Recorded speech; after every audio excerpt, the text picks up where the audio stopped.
Melissa and Joey is recorded in front of a live studio audience.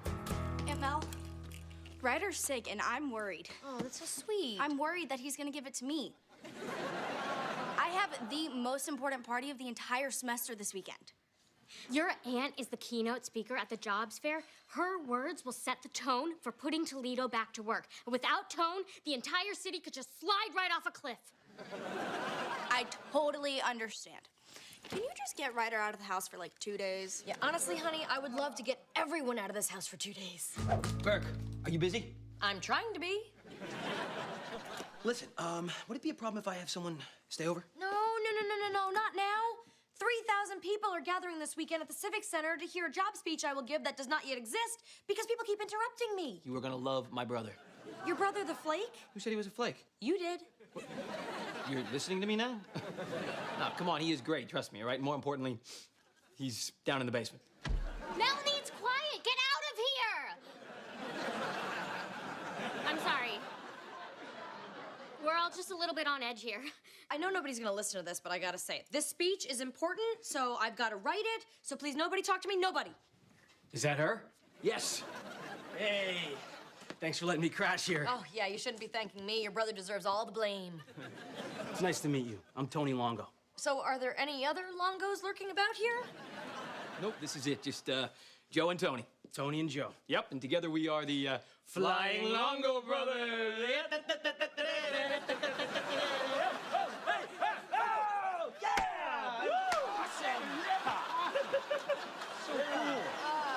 So cool. Yeah. Good grief. They're amazing. They didn't drop a single one.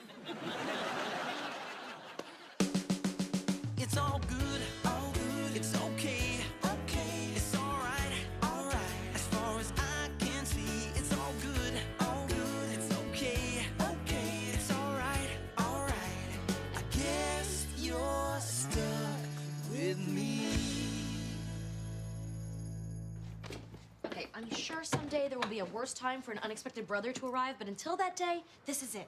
It would have been nice to have a little notice. He gave us notice. He rang the doorbell. We had plenty of time after that. All right. Fine. That's cool. I'll just tell him that, you don't want him to stay with us. No. I'm too nice for that. Just tell him he can stay for one night and then he has to leave, all right? And don't tell him I was cranky. Say good things about me. And lie to my brother? Wait, there it is. See, it's facing east. That's the axis. It's letting the energy flow right in. You guys did any help moving anything? No, do not touch anything. Get back to your room, snot faucet. You're so bead. Okay, what are you doing with my furniture and all the places it used to be that I liked? He can explain it, Mel. It's mystical and really cool. I was saving your life, Mel. I'm unblocking your chi. You know, feng shui, the Chinese art of placement. What? Yeah, I think that, I mean, come on, this furniture's been in the same old spot for a long time. You know, it's good to mix things up, and Tony's excellent at this stuff. Change is good. Just give it a chance. Okay, considering it. Okay, change it back now. I don't know. This feng shui's working. I really feel the flow of energy already. Yeah, you're standing over a vent. Listen, it was so obvious you weren't following the bagua of your house, and I wanted to give you something, a gift. You know what? That juggling show was plenty.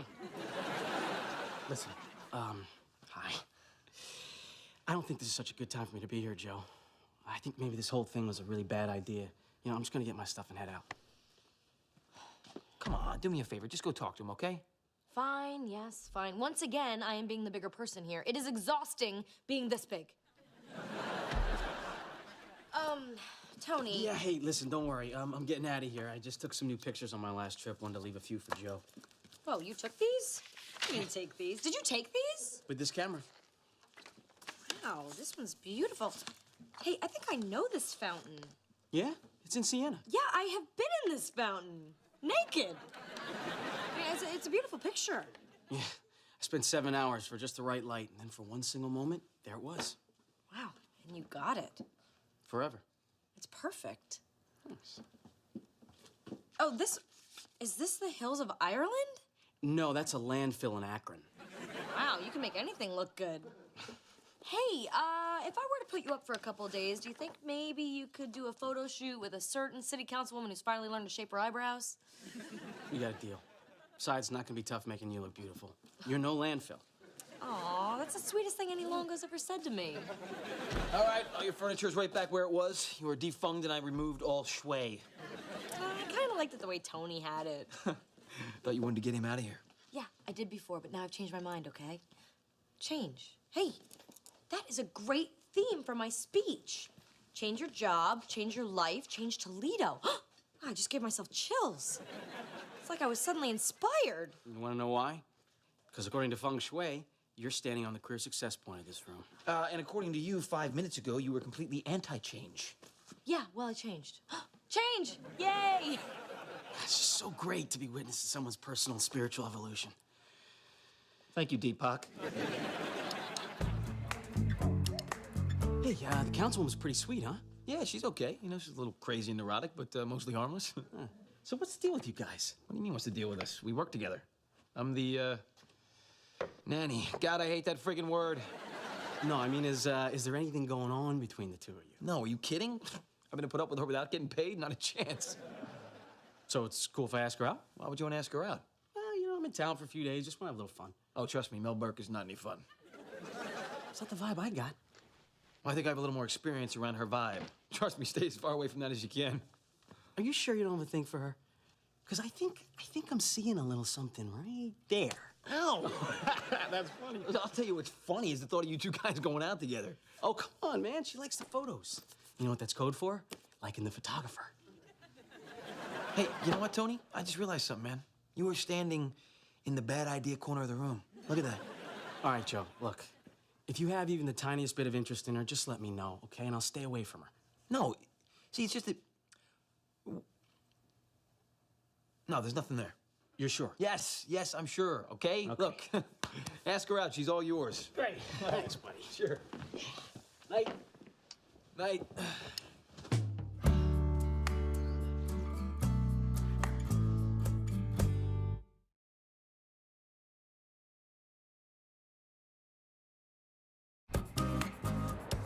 So, how's that chicken soup, huh? Can I make a mean matzo ball or what? It's so delicious I could almost taste it. Dinner, Lennox, come on! Is Sick Boy still eating? I'm not coming down till he's done. Will you stop making such a big deal out of this thing, please? I cannot miss this party. I just need to stay away from his germs for like one more day. I'm getting better. Ha. I'm done anyway.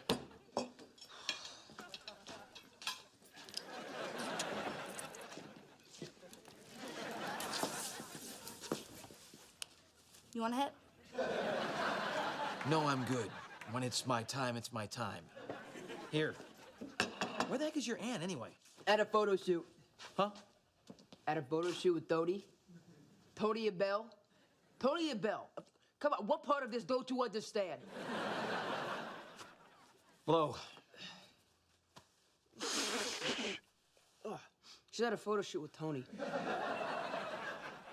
Hey, he's taking her new council pictures. She said, not to wait up. Well, that's cool. It's good to see they're hitting it off, huh? Good for them. Hey, would you please leave? Oh, yeah. Hey, Lennox. What? Catch.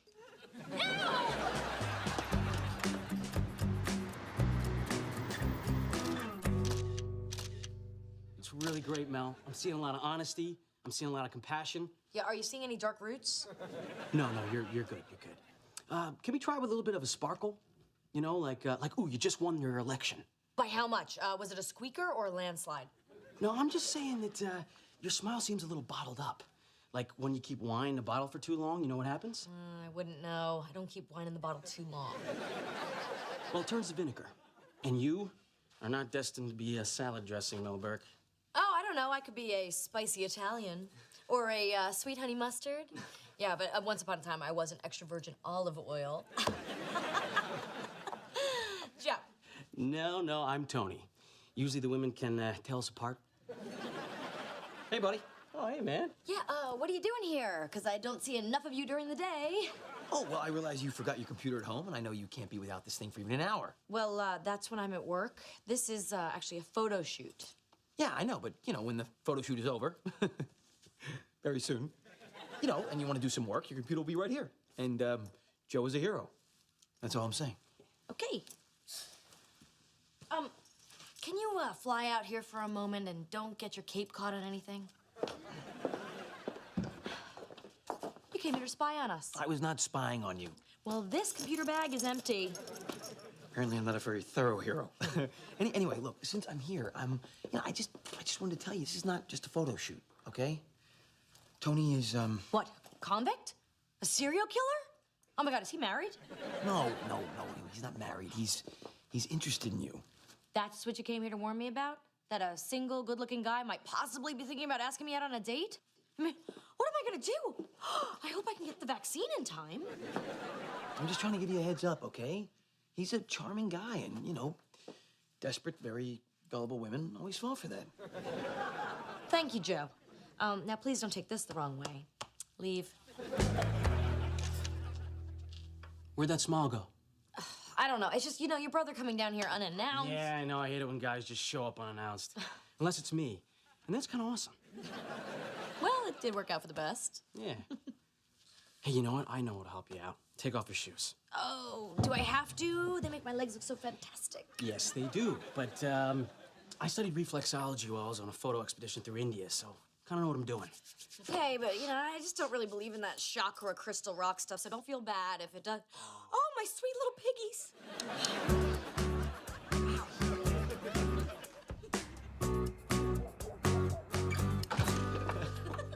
Hey, you guys are back already? It's barely, tomorrow. Yeah, well, it was a very, very great photo shoot. Yes, I had a very, very great model. Oh, well, I'm very, very happy to see you guys getting along so well. You know what? I'm gonna head downstairs, see what we got. So, 6-hour photo shoot, huh? That's amazing. I don't even know how somebody could smile for 6 straight hours. I'm surprised your face didn't crack. Me, I can barely keep this thing going for like 5 seconds. Yeah, well, you're not a politician, okay? We can smile indefinitely and talk out of both sides of our mouth. Yeah. So, this, so-called photo shoot, that's all you guys did, huh? Was just take a lot of pictures? Oh, well, he did remove a lens or two. We took some breaks, we talked, we had some wine, he massaged my feet. You let him touch your feet? Yeah, what's wrong with that? That's like a gateway massage. Yeah, gateway to heaven. All right, I don't need to hear anymore. You know what? It sounds like you're a little jealous. I mean, are you worried that your brother and I, did stuff? What? Ew, no. Okay, because just FYI, I'm not the kind of girl who goes all the way on a first photo shoot with some photographer I just met, especially when the janitor walks in. Damn that guy. Just so we're clear, when I say ew, no, you hear tell me everything, don't leave out a single gross detail? Yeah, believe me, I didn't tell you everything. I mean, I left out plenty of things. Like, for instance... Hold that thought until I get out of here.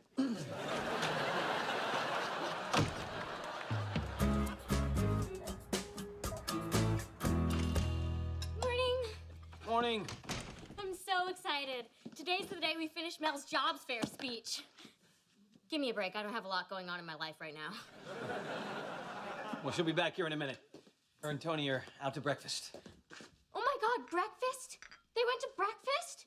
Do you have any idea what this means? Yeah, Mel is paying for breakfast. No, that I missed my chance with another Longo.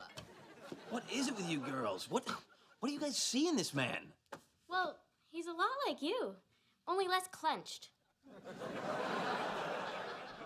I'm, clenched? What I mean is that it's not surprising that Mel fell for Tony. I mean, aside from the clenching, he's you. He's like the you that she can have. What are you saying? That she's going out with me through him? It's what I would do if I were a leggy, almost famous, 5-foot-tall blonde. Nah, I think she's just trying to piss me off. Well, there's only one way to find out for sure. Go out with me and make Mel wildly jealous. Thank you, but I don't think that would work.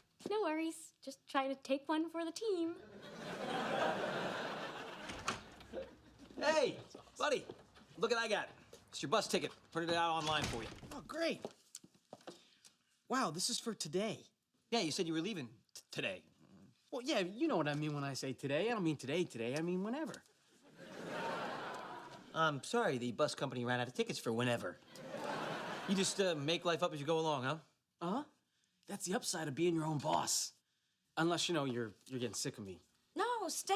Yeah, I like having you here. Maybe I could move things around, you know, stay a little longer. Move things around? The only thing you have to move around is what's in your backpack. So yeah, you know, let's see where it goes. Yeah, it's cool. You're free and easy. I'm free and easy. Actually, you can't be free and easy just yet. You have to finish your speech for the jobs fair. Oh, shoot. Okay, you know what? Pencil me in for free and easy the day after tomorrow. Let's go, go, go. If you're gonna be staying here another week, it's not gonna be in my room. Well, maybe I could find another room where I'm welcome. No, that's cool. You could stay with me. Because, you're my brother and I love you. Yeah, the flying longos are back, baby. Oh, maybe later.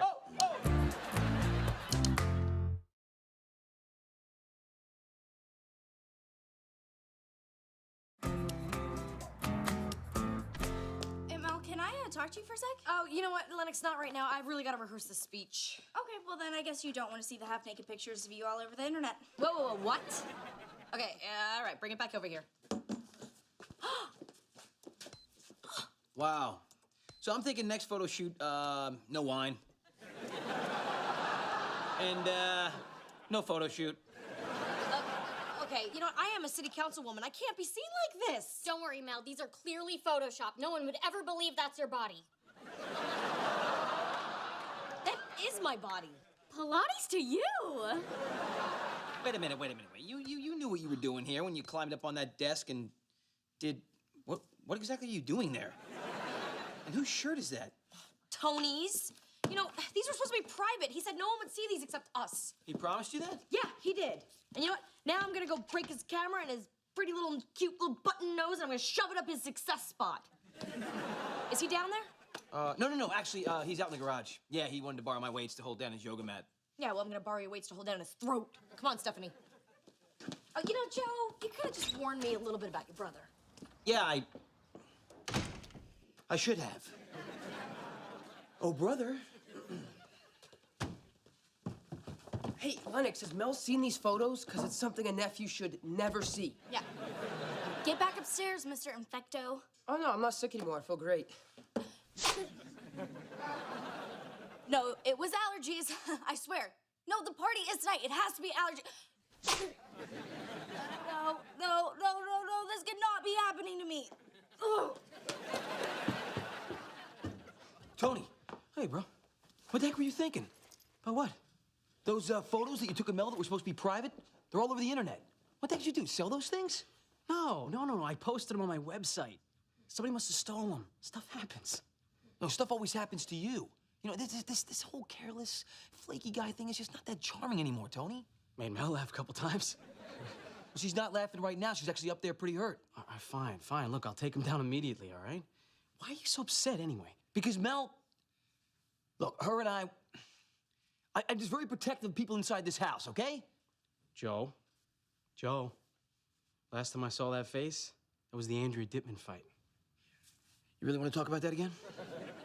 Well, I didn't do anything wrong then either. Yes, you did. No, I didn't. Yes, you did. No, I didn't. Yes, you did. No, I didn't. Yes, you did. All right, you made out with Andrea, then you told the entire school, and she was humiliated. And then when I went to ask her out, she said, no way. I'm never going to date another Longo. Oh, yeah, I did do that. You son of... So is Big Brother going to give me another black eye?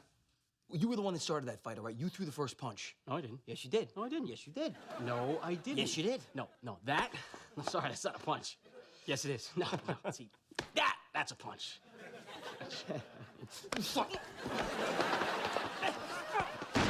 Bring back any memories, buddy? Oh, yeah, take me back all the way to the 90s. Oh, sweet. Yeah, I see you've gotten a lot better at slow dancing. Oh, you're funny. Joe? Tony? Where are you guys? You like your boss. Hey. She's not my boss. I'm freelance. Why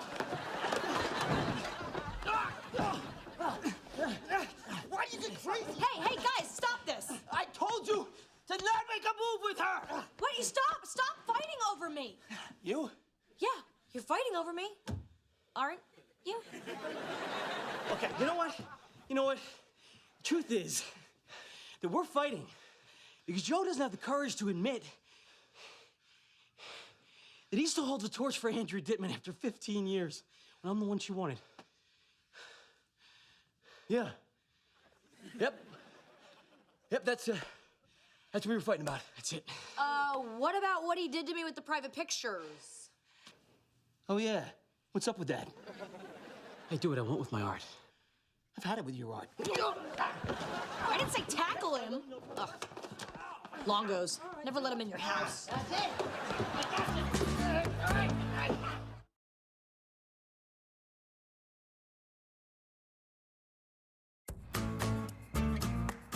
I'll go to the party, I'll text you, I'll remember what everybody wore. Nobody will kiss me, it'll be just like you were there. You're a good boy. Bring your sister some cake. I'm just gonna lie down. What were you thinking, fighting in the house? I know. You know, if Tony was here, I would smack your heads together. The next time you have a disagreement with someone, use your words. Okay. I'm just glad this house is gonna be down to one longo. That should be the legal limit. Oh my gosh, Mel, the comments. What comments? All about your racy photos on the Toledo Blade website. Oh, you know what? Yeah, I'm still upset about those photos. I don't want to hear about it anymore. Women everywhere love you. I knew they did. Tell me how much. This much, only even more because my wingspan is petite. Look, they say you're liberated, independent. Strong, sexy, empowered. You're like Beyonce. I am. So this whole Tony thing ended up being a good deal for you. I'm telling you, my brother's actually a pretty good guy. And he's fun to be around. You gotta give him that. Are you crazy after what he did to me? What are you talking about? You took your clothes off in a room with a man and a camera. What did you expect? Not that they would end up on the blade. Everybody loves you. Your approval ratings went through the roof. Yeah, but I still think he's a jerk. Well, he's moving in the right direction. Oh, and I invited him back for Thanksgiving.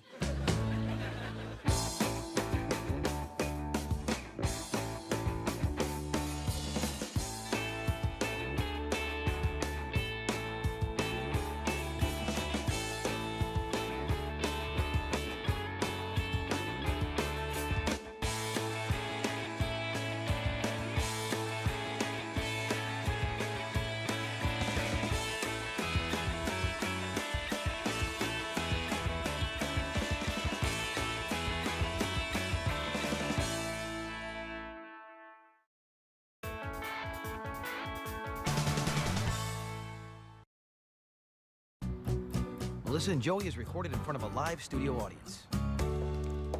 Tickets not available. Refresh. Tickets not available. Refresh. Spitting on my neck is not refreshing. Tickets available. Oh my God, you need a gold card. Oh my God, I have a gold card. In my green purse upstairs. I pay, you run. Hurry! 90 seconds or we lose them. Everything okay in here? Yeah, Kings of Leon tickets. 80 seconds. I'm okay. Floor seats, huh? What's the special occasion? Oh, Lennox and I are celebrating. Friday is the anniversary of my awesomeness. Does that mean I get Monday off? 70 seconds. Oh, this is so much fun, just like the old days. Lennox and I used to go to concerts all the time. You know, we went to Aaron Carter, Shadazy, 98 Degrees. Ah, yes, all the legends of the 99-cent bin. Is that back when you were fun, Aunt Mel? I'm still fun, Aunt Mel. No, now you're parent figure, Aunt Mel. Your job is not to be liked, it's to be respected. If it's all about respect, then explain to me how come they like you. Because I'm likable, everybody likes me. No, it's true. Women, men, children, fish. I'm just, friggin' likable. I don't friggin' see it. All right, here. Cute purse. All right, to complete your purchase, type this word.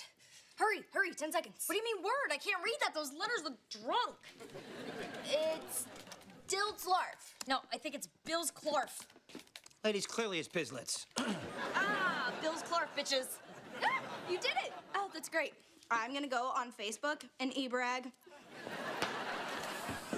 Look at that, you just bought yourself some love, huh? Yes, I did, and I got Miles.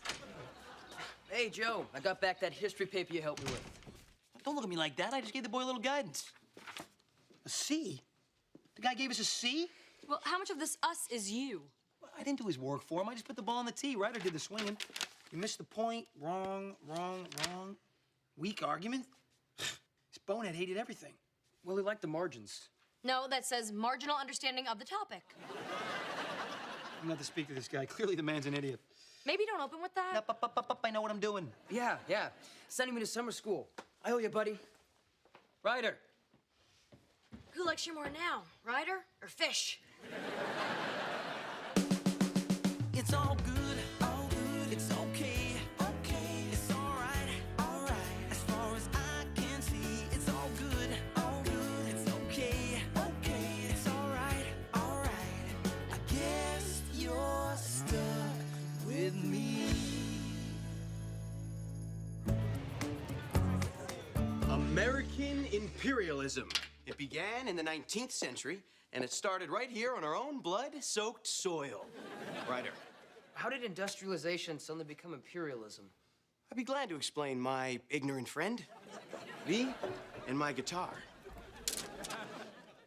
This was your land until we stole it. You can stay here, we'll control it. We'll kill the wildlife and the oceans too. But who cares, baby? We're only passing through. Oh, yeah. Oh, yeah. As Mr. Lincoln said, you're all free now. Joe, what are you doing here? At the moment, restraining myself. I'm just here to straighten some things out, Ryder. No. Don't straighten. Hey, relax, okay? Comrade Birkenstock and I are gonna have a very mature, calm conversation. Let me finish, all right? The railroads built this damn country, buddy. If you weren't just a pinhead, you'd know that, because if it wasn't for the railroads, everything west of the Mississippi would be a big buffalo's bathroom. Look, I appreciate you getting all red-faced and yelling at me. After all, that's why I became a teacher. But let's get down to what's really bothering you. Everybody likes to think their kid's an A student, when the harsh reality is someone's got to flip the burgers. The harsh reality is this is a college-level A-worthy paper. Well, that's your opinion. That's a matter of fact. Well, it might just be wrong. Oh, really? Really? So I guess my college history professor was wrong when he gave this paper an A. And by the way, read it out loud to the entire class. In a dream that I once had. So this isn't all Ryder's work, huh? Oh, what? No, that's all Ryder's work. See, I just put the ball on the tee. Ryder really did this. You have an incredible singing voice. Do you know that? You might as well be dead until you're 18. There's my happy girl. You know those great tickets you got for me and the great time we were gonna have at the concert? Well, it's gone. Obliterated. It's a stupid Vortex Club where the concert is. Kathy Battersby told me it's an 18-over club and they're super strict. That's ridiculous. I'd never let you drink or anything. Yeah, Kathy's sister said the same thing when she tried to get Kathy in. And her sister offered to French the bouncer. Oh, the old French the bouncer trick. I almost forgot the pathetic lengths some girls will go to. Don't worry, Lennox, all right? We are going to that concert. You and me and our old friend Body Glitter. All the glitter in the world can't fix this. You don't mean that. Hey. Hey, it's late. Where you guys been? Joe went down to try and get my teacher to change my grade. And he did. It went from a C all the way up to an F. And it's not a permanent F, all right? His teacher just wants him to, tweak his paper a little bit. Yeah, with a different subject and all new words, and on a Saturday in front of Mr. McKay, so he knows no one's putting it on the tee for me. I'm gonna make this right, buddy. Yeah, why quit when you can make it worse? ML, Kathy's sister wants to buy our concert tickets since we can't use them. What? There's no reason to sell them. It's an 18-over club, and I'm not 18 or over. Okay, don't do anything. All right, no one has to French anyone yet. I'll keep my tongue in its holster. Mel, will you stop trying so hard to be liked? But she's so disappointed. Well, too bad. There's nothing you can do to make Lennox 18. One fake ID, please. Is that Mel Burke? Wally, the fake ID guy? I'm so glad to see you're still alive. I mean, free. I mean, here. What I'm trying to say is I'm really glad you're out of that coma. Did you get my card? I bet I did. This is my niece, Lennox. She's here for her first fake ID. Ah, that's so sweet. Does she need a medical marijuana card, too? I might have a touch of the glaucoma. Okay, but we're gonna let that clear up on its own. So, just the ID, please. Lennox, you are in the presence of a true artist. All right, sweetheart. How old do you want to be? 21? Sure. 18 it is. I'd buy that. Hey, grab a brownie while you wait. No baked goods. This is great. My aunt's buying me a fake ID. You know what's even greater? That right after the concert, you're gonna give it back to me. That's okay. I'm still gonna tell everyone what a great aunt I have. Oh, you should totally do that. And you know who'd be great not to tell? Joe. Oh, bye, sister friend. Is that Mel Burke?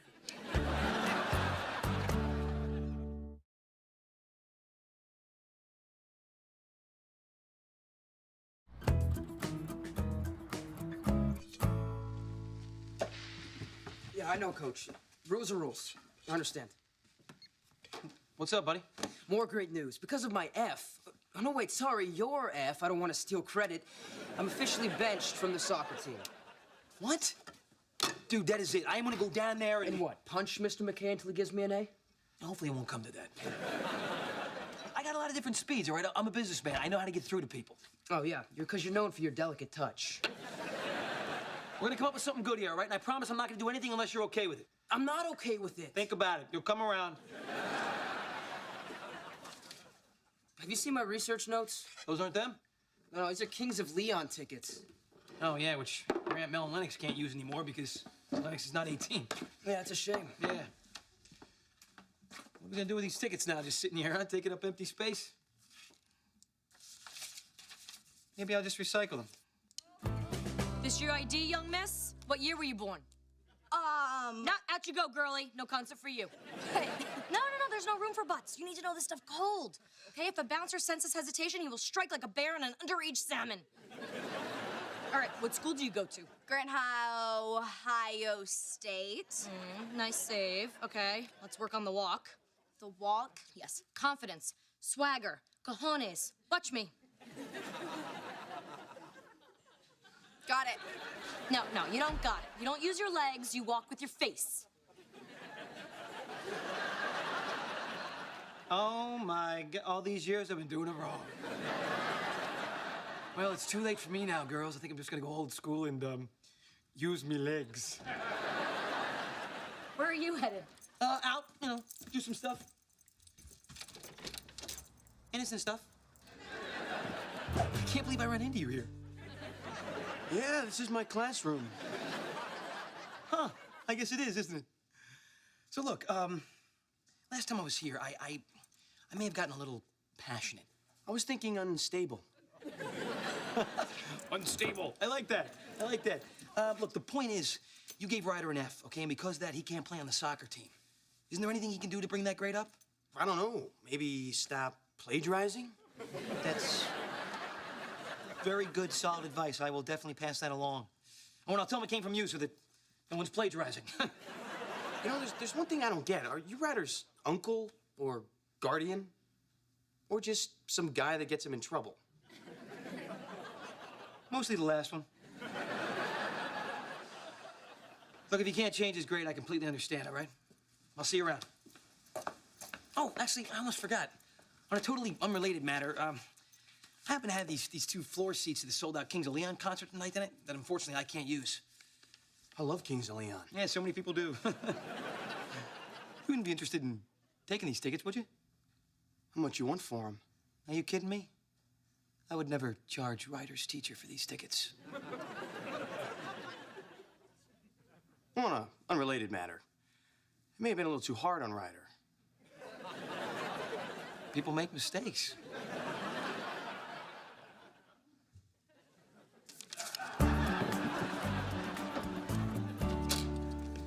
Yo. Hey. How'd it go with Mr. McKay? I got some bad news, buddy. I couldn't get your C back, so you're just gonna have to settle for a B+, baby. What? No way. Yep. You know what that means? No makeup paper, and you're back on the soccer team. Who the man? Yuda. Boom. Wait a minute, Joe, you didn't beat him up, did you? What? No. I use good old-fashioned persuasion. Exchange of goods and services. By the way, if he thanks you for a couple of Kings of Leon tickets, just go with it, all right? How'd you get those? Well, they're just the tickets that your Aunt Mel and Lennox couldn't use. But they did use them. They're at the concert right now. Can't you see the trail of glitter? Oh, I took them right off the printer. They thought those got thrown away, so they printed a new set. Which means the tickets you gave my teacher are totally worthless. Just like my prospects for graduating.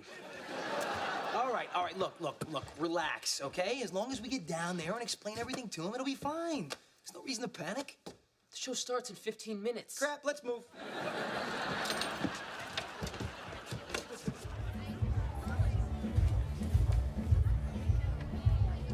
ID.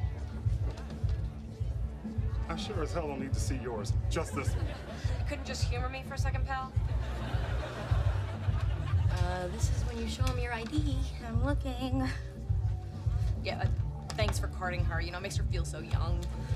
Found it.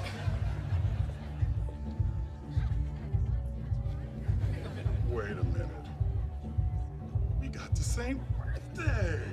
March 18th, Pisces. You don't follow through on projects either. Enough. Let's go. Let's go.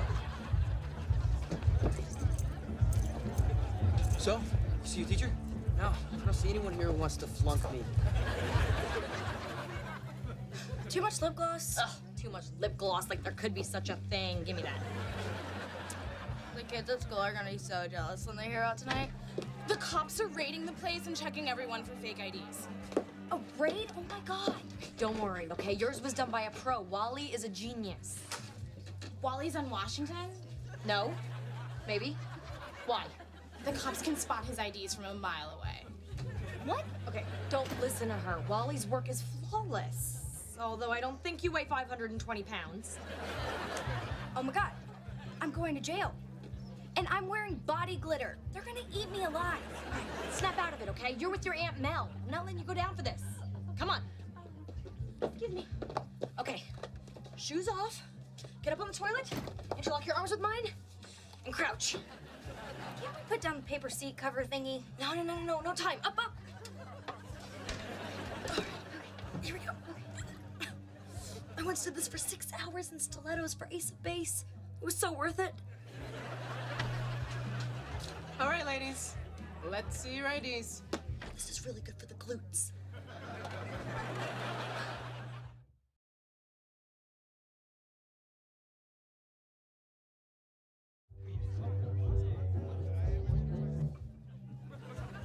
All clear. Hold on. Told you to hold on. Aw, there's pea water on my foot. Yeah, well, you know what? Suck it up. You're running with the big dogs now. Come on.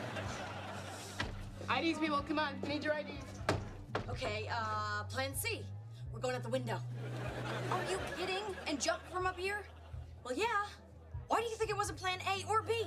Come on. Hey, there he is. Oh, Mr. McKay. Hey, guys. Dude, look, we have a slight problem here. Those tickets that I gave you, they're worthless, man. But I promise you I'm gonna make it up to you. It's all good. I sold them to some other guy. His problem now. You sold the tickets? He offered me double face value. Like I'm gonna say no. Yeah, sure, why not? Just rip off the little guy. He got out of a brand new Mercedes. Guys like that, they can afford to get ripped off. It's about the morality of it, dude. Joe, let it go. No, this is wrong, Ryder. Well, that's kind of been the theme here. I plagiarized, you bribed with stolen tickets. You know what? This crap is gonna stop right now. So what's gonna be, Mr. Teacher? You gonna set an example here? You have a chance to mold a young mind. Isn't that why you got into teaching? Oh, man. You're doing the right thing. Don't touch me. Okay. Hey, Mel, I'm scared. It's too far down. Now, look at all those, nice, fluffy garbage bags down in the dumpster. Just think of them as big, comfy pillows. It's trash. Okay, big, stinky pillows. Come on, Lennox, I've done this a million times. I can't do it. Okay, fine. Don't. I thought you could roll with your Aunt Mel. If you can't, whatevs, it's fine. I don't think any less of you. Oh, God, I can't listen to this. Ah! Lennox? Wow, you're right. Really soft and really gross. Come on, Emma. Your turn. Oh, honey, I don't have to jump. I'm over 30. I'll meet you out front. Okay, but I'm very proud of you. Oh, here are your shoes. Ow.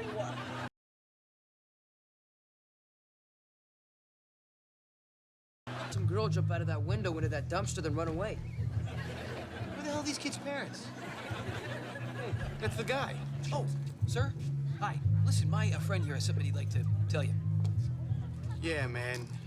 Those tickets I sold you are no good. No big. I sold them to some other sucker. Who the hell did you sell them to? I paid for these. What do you mean? Him. Hey, you! Not me. Him! Want my money? I want 10 pages on the Reformation, first thing Monday. Monday? You're dead! Relax, buddy. I aced my paper on the Reformation in college. Which I'm not gonna be showing to you because that would be wrong. You're gonna love summer school. Don't touch me. Okay. Lennox, I feel bad that you didn't get to see the concert. I got to hear it. That fire exit has great acoustics.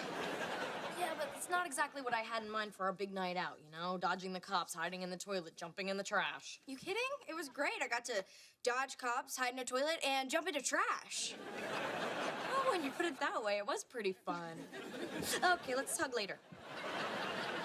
That smell like garbage. And toilet. Seriously, ML, tonight was epic. For me, too. Wow. Fun Aunt Mel came through. How'd you get her into the club? Oh, please, I know a thing or two. Well, wish I had been able to do half as good with Ryder. Oh, go easy on yourself, Joe. Not everyone can be, well, me. Oh, but you know what? Ryder knows you tried your hardest, and, you know, I'm sure he respects you for that. Screw respect. I just want to be liked. I know it's nice, isn't it? Yeah. But the truth is, well, I wasn't able to get Lennox backstage. See, I have my limitations after all. But, you know, this parenting thing's hard, and we're both still learning. Oh, I got it.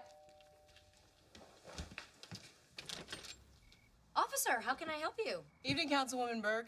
We were at a call at the Kings of Leon concert earlier this evening and found a fake ID out by one of the dumpsters. Thought you'd want to know that someone's putting your address on their card. Big girl. I have no idea how this could happen. No idea. I mean, but that is great police work. Thank you very much, officer. See you at the picnic. Lennox Scanlon, 18 years old, 520 pounds. It's a lot of niece. That's how you get her to like you? A fake ID? I did not do it so she'd like me. She loves me. I win. Good night.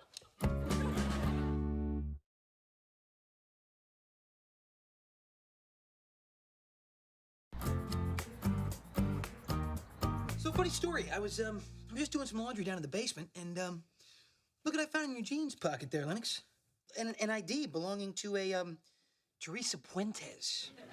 And you know what's amazing? Is that Teresa looks exactly like you. I mean, you guys could almost be twins, except Teresa's 24 years old. You had a fake ID that says you're 24? How long have you had this? Since I was 21. A past friend. Why didn't you tell me? I couldn't. You were having so much fun showing me the ropes and teaching me how to be you. Arriba, Teresa. Okay, I'll hobble to you later. Wow. You must be really disappointed right now. Yeah. Disappointed that she doesn't need me. I mean, this is quality work. Well, at least I was there for a first dumpster jump. Wait a minute. Dumpster jump? You want to elaborate? It's a dance move. Yeah, it goes like this.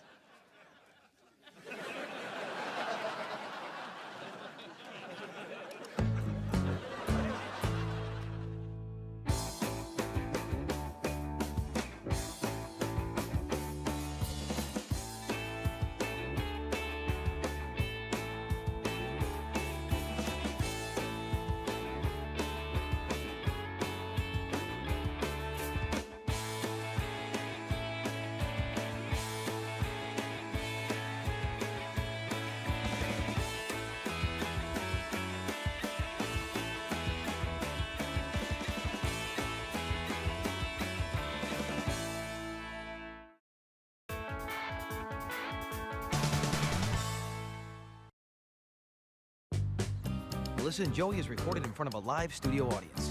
Shh, hold it down. So what did the doctor say? Gone, just like that, huh? All right, yeah, I'll break the news to the office. Yeah, go ahead, send him flowers. Something cheap. I never really liked the guy. A little respect for the dead, Burke. Nothing died except our softball team's shot at the trophy. Our intern, Brian, broke his arm or his leg or something. You know what he broke? He broke my heart because he's not playing now. First baseman, he was your best player. You've got, like, no team without him. What are you gonna do? Lose, badly and often.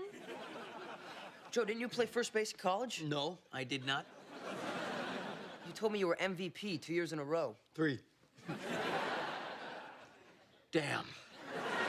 Hey, Joe, how'd you like to play on our one game from the finals office softball team? Can't. I don't work in your office. It's the government.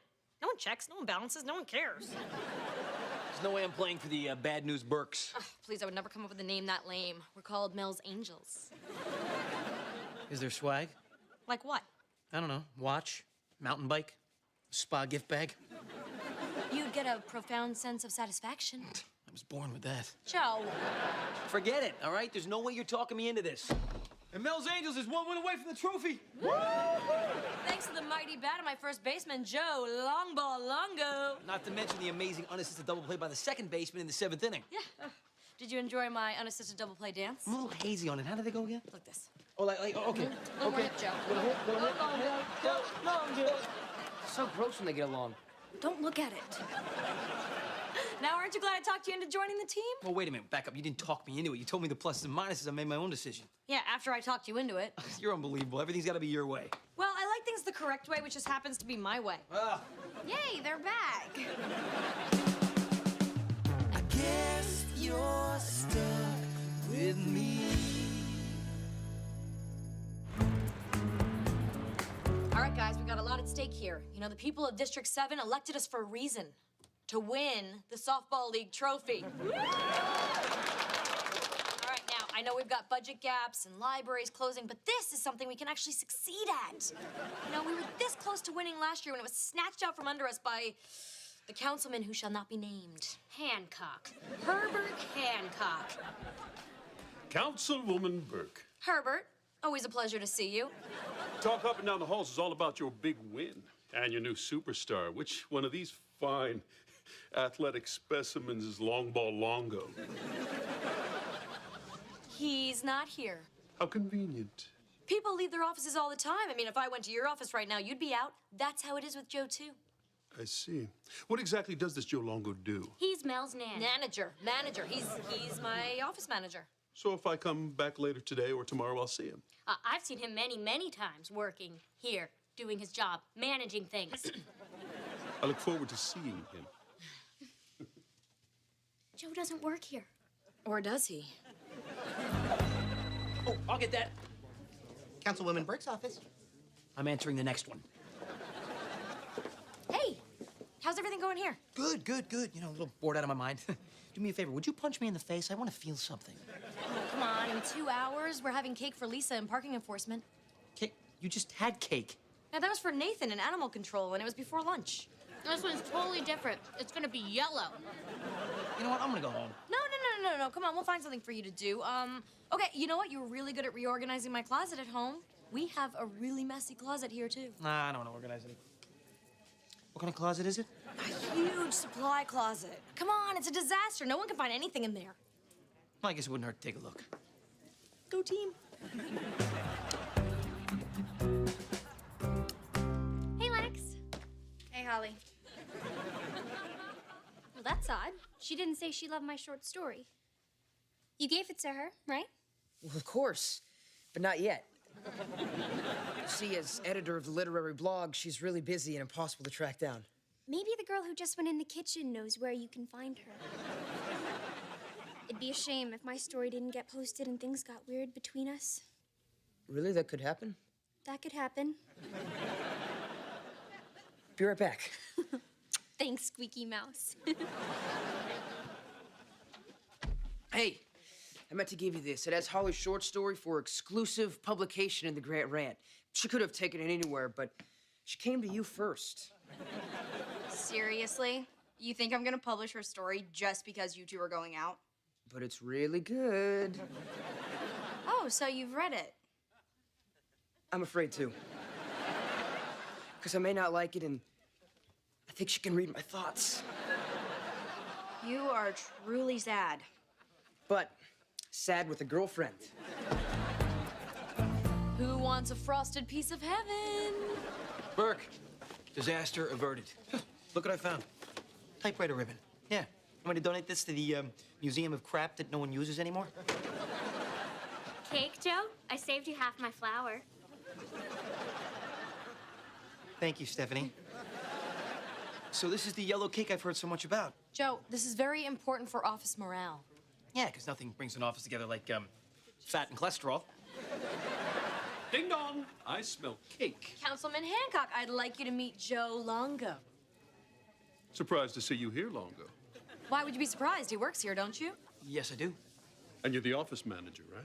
That's what they tell me. You must know your way around. Tell me this, if I wanted to walk down the hall to the men's room, which way would I turn? To the right. And down the stairs. Oh, and stall number 3 is out of order. Do not go in there. You win this round, Longo. But I'll be back. Maybe tomorrow, maybe the next day. You never know when I might show up. Oh, that went great. Great? What are you talking about? He said he could come back at any time. Oh, don't worry. He only comes back when there's cake. You have cake twice a day. I guess you're just gonna have to stay here the whole week. Doing what exactly?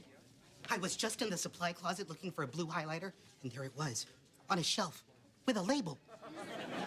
How did that happen? Just a little angel named Joe. Come on now. Look, I didn't do it for the praise. I just did what anyone else would have done in there. Way to go, long ball. Yeah.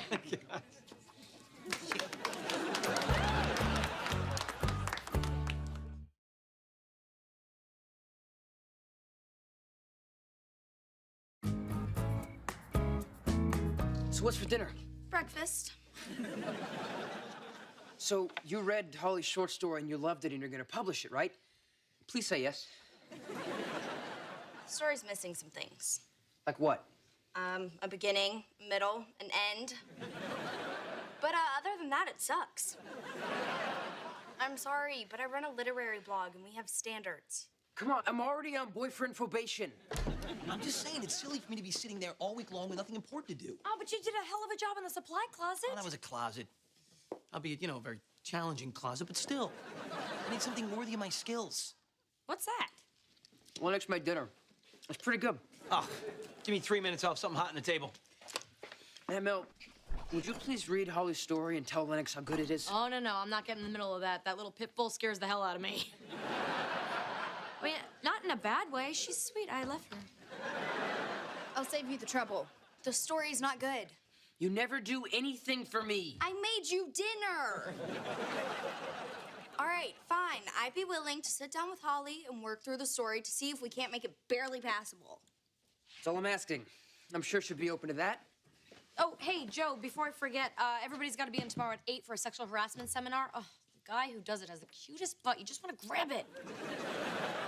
You're really putting a lot of emphasis on winning this stupid little trophy, you know that? It's a big trophy, okay? It's bigger than Stephanie.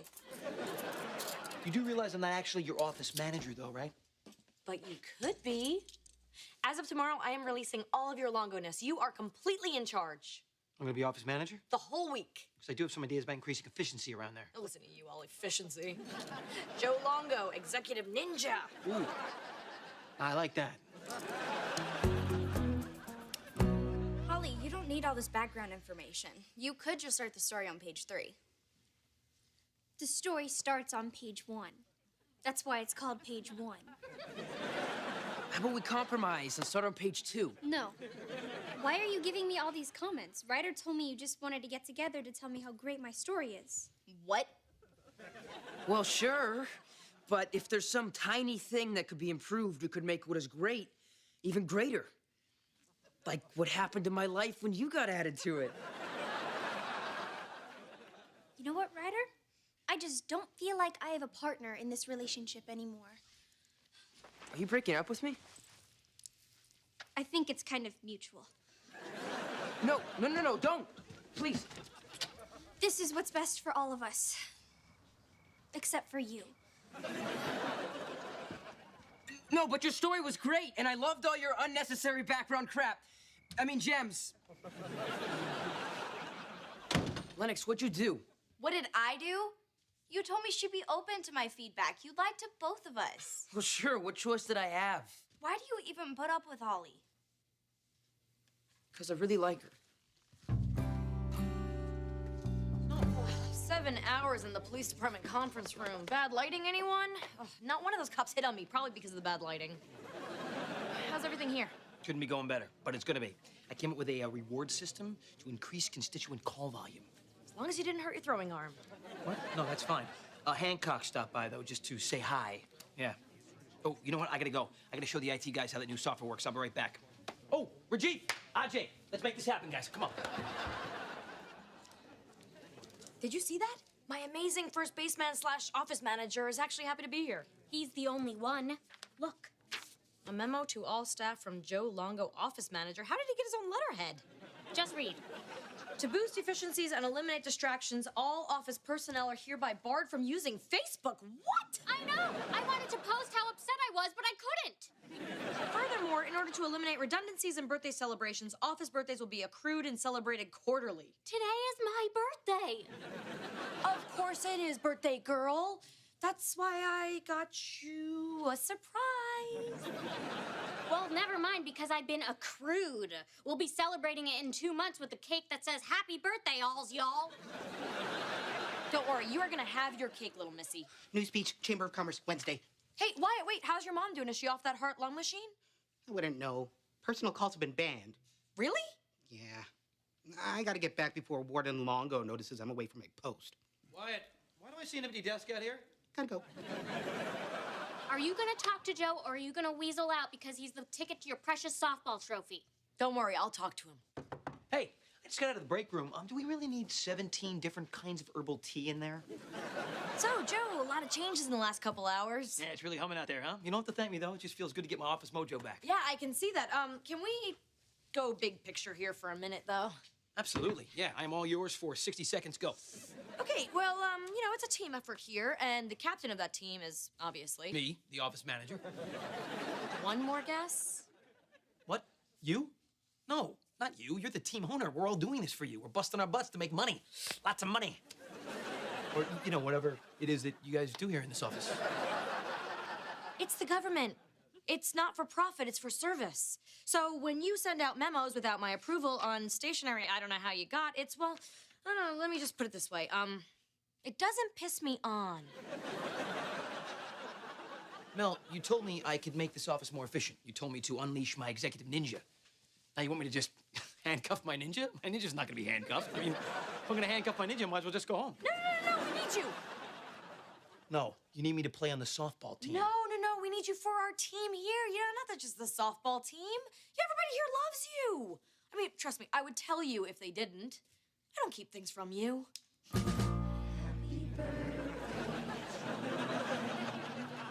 Make a wish, Stephanie. There's not enough room. Come on, blow out the candles before the sprinkler system goes off.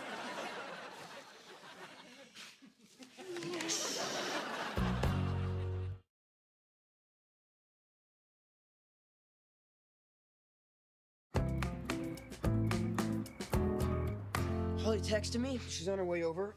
That's a good sign, don't you think? Good sign of the apocalypse. I'm sure she's just rethinking the breakup and wants to talk it over. Or kill you. Do you want me to stay and help you handle this, or provide first aid? No, it's fine.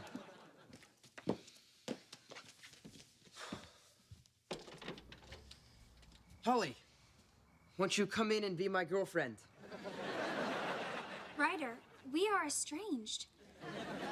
So I thought it best if I took back certain mementos of our time together. We'll start with that shirt. But you gave me this shirt. I love this shirt. And that's why we're starting with it. Take it off. I hope you have a t-shirt on underneath because I don't want to see your bony sternum. Look, I just want you to know that Lennox isn't saying she won't publish your story. She just wants to work with you to make it better. I hate to admit it, but my sister really does know a lot about this writing stuff. Maybe you should listen to her. Sure.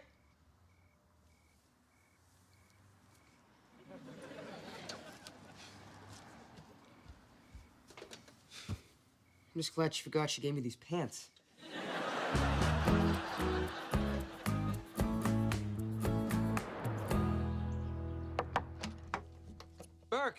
You got a minute? What? Okay, well, I rearranged the office schedule so we could fit in a few more batting practices before Saturday's game. Okay. And I know you wanted to put off finding a new intern, but why wait, you know? So I scheduled 14 candidates for you to meet, all right? We're gonna have to cancel your lunch, but that's how it goes. You did what?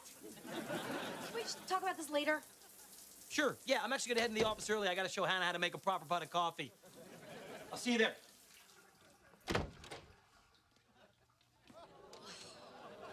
Only 3 more days of Joe. Trophy, trophy, trophy, trophy. All right, everybody, let's rock and roll. I gotta get to work. I gotta get to work. I love saying that. I just love saying that. Oh, hey, I wanted to tell you, I've decided to publish Holly's story the way she wrote it.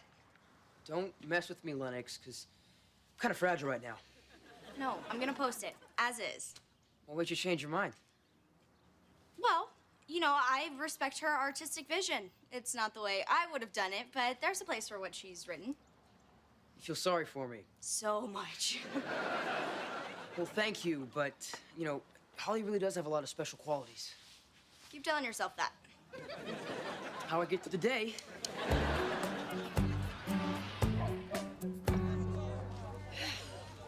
Wow, we made it. Yeah, I can't believe we got to the championship game. Actually, I was thinking we made it through a week with Joe Longo. I don't know if I'm ever gonna see him the same way again. I was wrong.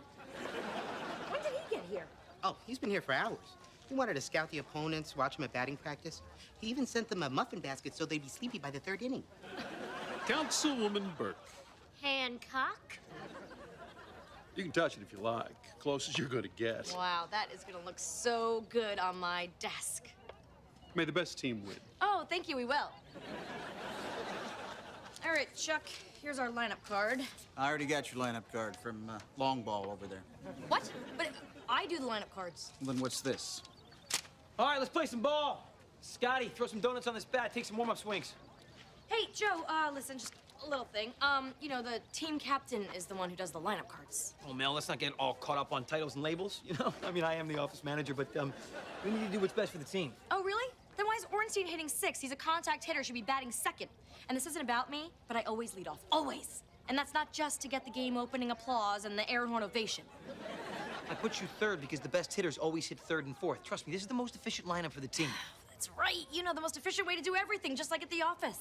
See anybody else at the office complaining about it? Oh, that's because we were all hiding in the closet having birthday cake. You were... What? Nothing. You know, never mind. Let's just focus on this game. Wait a minute.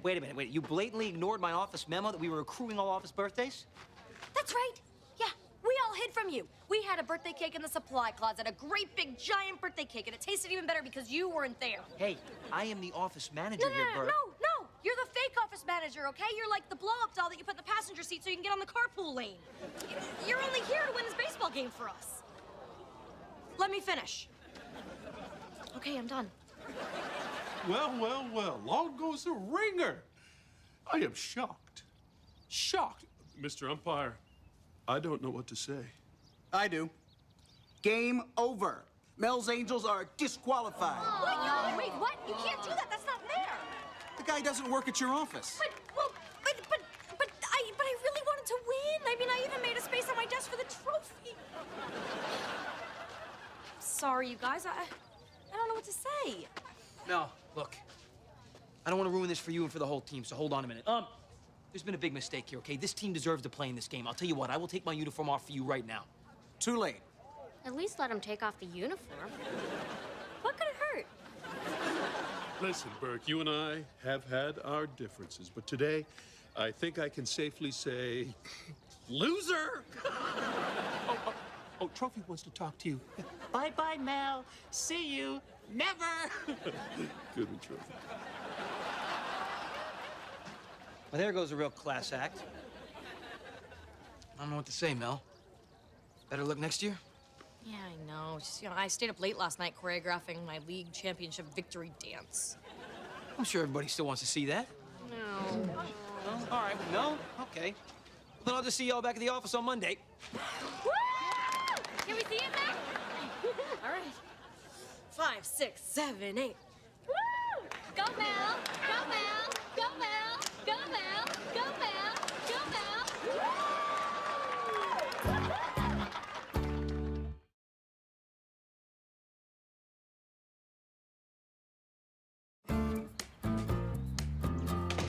Oh, I forgot to tell you. Last night, all the guys and I went out drinking after the game that we almost played. And Wyatt got a little chatty. Exactly how many birthday parties did you have in that supply closet? Okay, they weren't parties. How many? 1.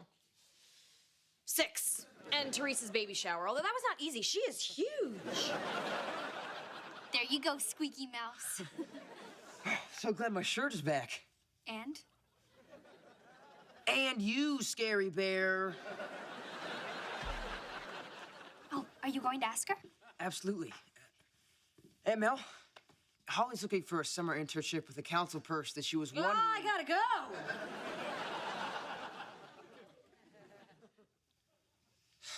I know.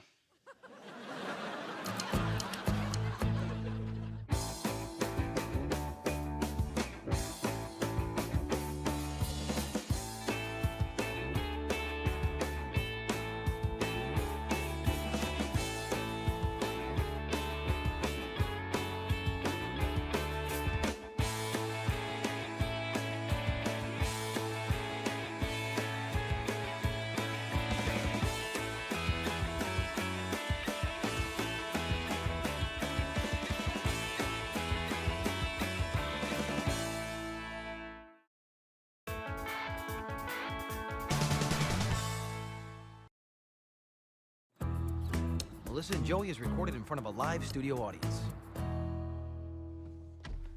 Ugh, I just had the most wonderful day. Oh, that's nice. I quit. What? Good, I got your attention. No more denial, Burke. Something has to be done about our neighbor's bird. What bird? That bird that squawks all day long, yet you don't seem to care, but it drives me crazy, yet you do nothing about it. Yeah, you know, it sure would be terrible to have something squawking at you in your house all day. All day long, it is doing that. It's like a buzzsaw. Come on, it's like nails on a chalkboard. It's like listening to my ex-wife's voice asking me for money. What do you care, huh? You're always out of your cocktail parties and your ribbon cuttings. Whoa, whoa, whoa, that's exaggerating. Okay, sure, I had 1 ribbon cutting today, and yeah, there were some cocktails, but there were none of the good teenies. Okay, all right, look, you have to go over there right now and talk to your neighbor about his bird. No, that's not how we deal with neighbors. No, you know, we leave them alone, we stay away. That's why we have walls and fences and missiles. You know what, you're right, I will go. After trading millions of dollars on Wall Street for the last 8 years, I can negotiate anything. I will talk to him. We may be miles apart at the beginning, but I will find us some common ground. No, I don't want common ground, okay? I want my ground, he can have his ground. You're just gonna pretend that it's not even there? Yes, my house, my rules. My eardrums. I'm gonna go talk to the guy right now. What is his name? It's, Mr. Picks up his newspaper in his bathrobe. Some underpants would be nice. You don't even know the guy's name, do you? Have you ever even met him? Yeah, sure, I've met him, you know. I've given him one of these, and a couple of these. And, last Christmas I gave him one of these. Okay, look, I'm a very reasonable man, Burke. So I'll tell you what, I'll give it one more day, all right? But if I hear another little birdie squawk, I'm gonna saute it in butter and lemon. It's all good, it's okay, it's all right, as far as I can see, it's all good, it's okay, it's all right, I guess you're stuck with me. Hey, that parrot's been pretty quiet all morning. You didn't make parrot pancakes, did you? No, I'm adhering to the insane Burke doctrine of total denial. Oh, well, in time you will come to appreciate it. And that time is now. Don't talk to the neighbors. He could be a very reasonable person. See, there's your first problem. You can't think of a neighbor as a person. Where did you get that? Silence of the Lambs. Yeah, there's a lot of valuable life lessons in there. Hey, don't laugh. Thanks to that movie, I never go a day without moisturizing. Can you do something about this? He's eating cereal with his mouth open. It's disgusting. It's not about the cereal. Never is. All I did was ask her to be in my video project. It's a don't text and drive PSA. And I said no, like 75 times. I even texted it to him. While not driving. Lennox, it's for a good cause. Help your brother out. No, I am not doing a video with that conceited jockstrap Miller Collins. I got the varsity football captain to be in my project. By using me as bait. Is that what you did, Ryder? I did not use her as bait. I merely promised him that she would be in it in order to lure him in. See, he didn't use you as bait. He pimped you out. You know, Lennox, you don't really seem like typical jock girlfriend material to me. Miller thinks artsy girls are easy. And they're not, right? All right, look, it's just a little video. Here's a chance to use your hotness for good. Please. No, I'm not doing it. You know, Lennox, if I recall, someone in this room has plans to drive you all the way to Fremont this weekend for a party. I would hate to see something happen to those lovely little arrangements. What is this, blackmail? No, it's just a regular threat. Do the kids' movie. Fine. Fine. Look at that. The kids are working together, not a peep out of your bird. My hair's bouncing and behaving. This day's off to a great start. I gotta go.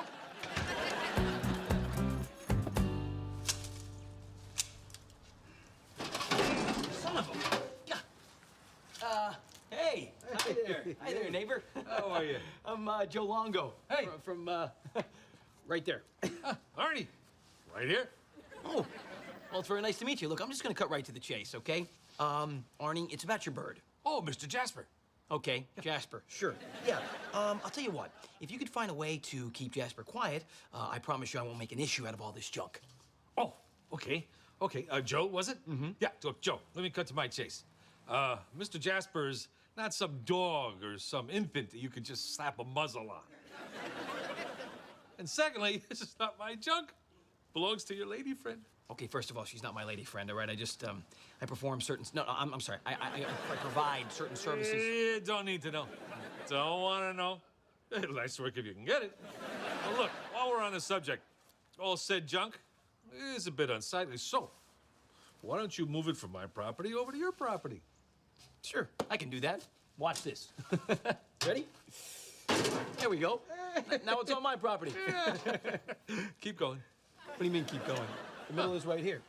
It's on my side. No, this is not the middle, my friend. Sure it is. You know what the middle is, don't you? It's, you know, halfway between things. Yeah, where would that be on my hand if I took away all the little ones that weren't in the middle? I know we're not shooting this until tomorrow, Miller, but I thought it'd be a good idea for you to be familiar with your lines. So what's this thing about again? Texting while driving. Oh, everybody does that. What's the big deal? Well, I'm taking a bold stance against needless death. That's cool. You know, two sides to every argument. So, did you tell Lennox I'm in your movie? Oh, yeah. She's completely psyched. Oh, geez, him? I thought I had another day. I thought it'd be nice for my cast to meet. And since we're gonna play a couple, we should get to know each other. I'm more than just my 4 varsity letters. I hope you learn the other 22 before you graduate. Wow, you guys have chemistry. No, I'm in earth science.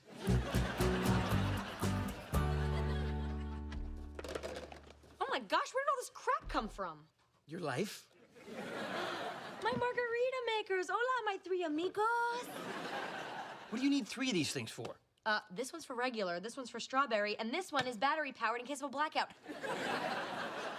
Your neighbor's not gonna be too happy about this. You know, your stairmaster was on top of his dog's grave. Whoa, you went over there? What happened to my doctrine of total denial? I totally denied it. Well, you broke the rules of the house, my house? Hey, I live here too, remember? Yeah, of course I remember. All my stuff was outside because you're in my basement. You could switch if you'd like. But Arnie doesn't want to have to look at all your junk. I have to look at his every time he picks up the paper. You can tell your pal Arnie that I own half the land out there. Actually, yeah, we got to talking about that, and there was a slight disagreement as to the exact location of the property line. This is what happens when you treat neighbors as human beings, okay? No good can come of it. Oh my God, okay, see? Look at this. There's someone knocking and waving, and this is what happens when you open up the floodgates to people who feel free to engage with us. Okay, that's Roland. He's a land surveyor I hired to get to the bottom of all this. You hired a surveyor? Well, technically you did, because, you know, your name's on the credit card. But, look, he's gonna get to the bottom of this, tell us where the exact property line is, so we can put our minds at ease. Roland, meet Councilwoman Burke. I recognize you from your campaign poster. Oh, good picture, huh? Yeah, I voted for the old white guy. How about we jump to the part where, I don't know, you, like, do your job and show us where the property line is? Sure. All right, let's go outside and take a look. Not necessary. Your property line runs right along here. Wait. That's impossible, because that would mean that... Oh, my God. What's his name owns half my dining room? Arnie. Big help there, Joe.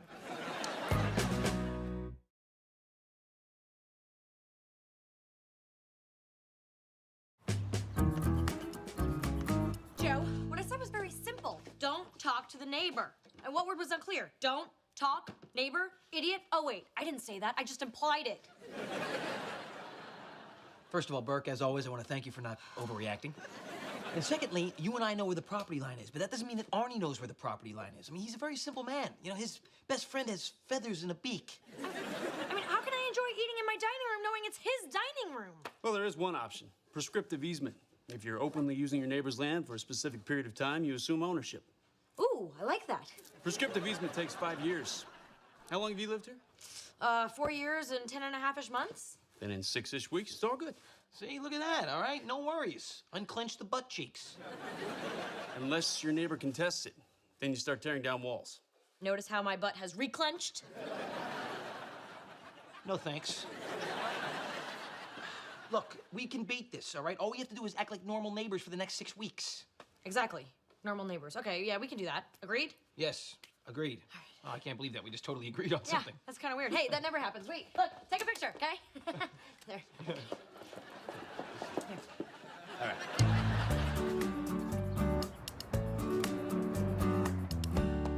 Okay, Miller, here's your backstory. You're the team quarterback with only one thing on your mind, texting your girlfriend. Got it, Coach. Can we just move this along? And Lennox, you're a typical ditzy, giggly girl. I don't do ditzy. That's for sure. I read your poetry on the school blog. You read? I mean, thank you. She shouldn't be ditzy. You know, her character should be just like her. Smart and, you know, different. Fine, rewrite. You're actually an intellectual teen poet who's driving to a big poetry party where everybody's rhyming until they pass out. There you go, kid. Was that so hard? So you're texting your boyfriend, and in a moment of cruel irony, the two texting lovers crash headfirst into each other into a ball of flame, and they die. That's so sad. Young love at the very moment of its first bloom, crushed, torn asunder like a quarterback's knee. You know, Miller, you surprise me. Okay, everyone, eyes on me. And so we learn not to text and drive. Why can't we be in the same car? I mean, if she were my girlfriend, I would never want to be apart from her. Because if you were in the same car, you wouldn't be texting each other, and you have to be texting each other because that's what causes the crash. Here, let me show you. Okay, this car crashes into this car. Big ball of flame, the end, that's the message. Why do we have to die? I mean, look, it's okay if I have to die, but she shouldn't. That would be unbearable. You know, he's got a point. I could just break my leg. And I would visit you every day in the hospital and bring you flowers and write cool stuff on your cast. Oh, you would? No, you're changing the entire movie. It doesn't make any sense that I'll fail visual arts, and nobody fails visual arts. That's why I took it. So you fail in the service of art.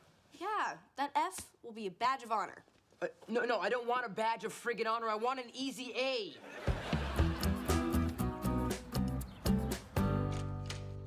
Ugh, what a day.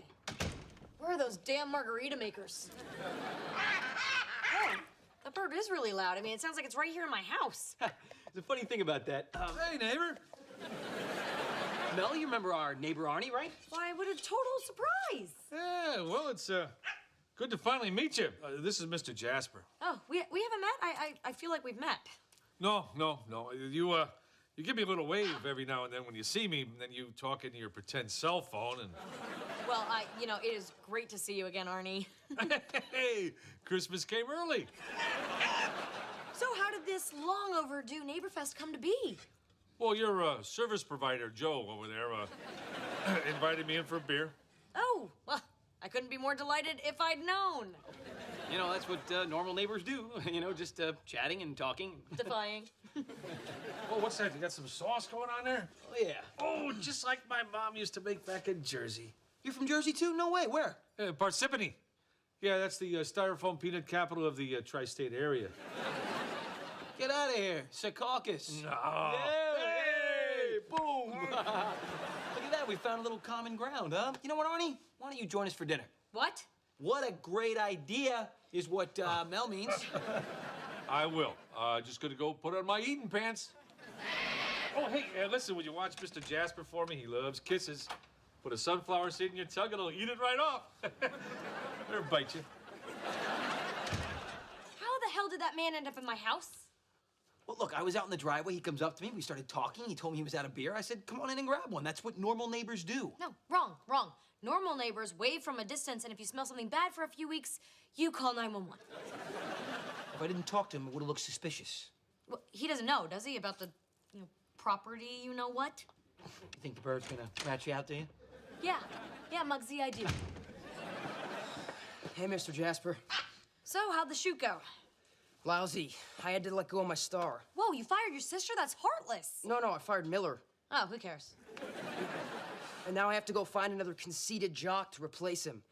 I can't believe I have to talk to football players again. I mean, if I'm not back by 6, look for me in my locker. The combination is my birthday. Oh, great, you're back, and I see you dressed for dinner. You ready for some Jersey cooking, Arnie? Oh, yeah, I got plenty of room. But first, have a look at this. Oh, boy. Snake, you see that, right? Yep, I do. It's a big, beautiful snake, so be nice. Yeah, it's a jungle carpet python. She's very friendly. Yeah, hey, do you guys have any mice? You know, because I could just let her loose and she'd take care of that for you. You know how they eat? They swallow the animal whole, then regurgitate the bones. She likes you. Well, yeah, I'm not much of a snake person. But, wow, those beady little eyes sure do melt your heart. Arnie, you are our guest. Now, feel free to sit anywhere that you like. Oh, well, great. Hey, listen, in that case, take the chair that's on my property. Your property? Yeah, when me and your live-in stud muffin had a little chit-chat about property lines, I hired a surveyor to see what was going on, and, you know, frankly, I don't know what to do about it. I thought I'd see how this neighborly thing goes. Here you go, Sweet Pea. She likes your sauce.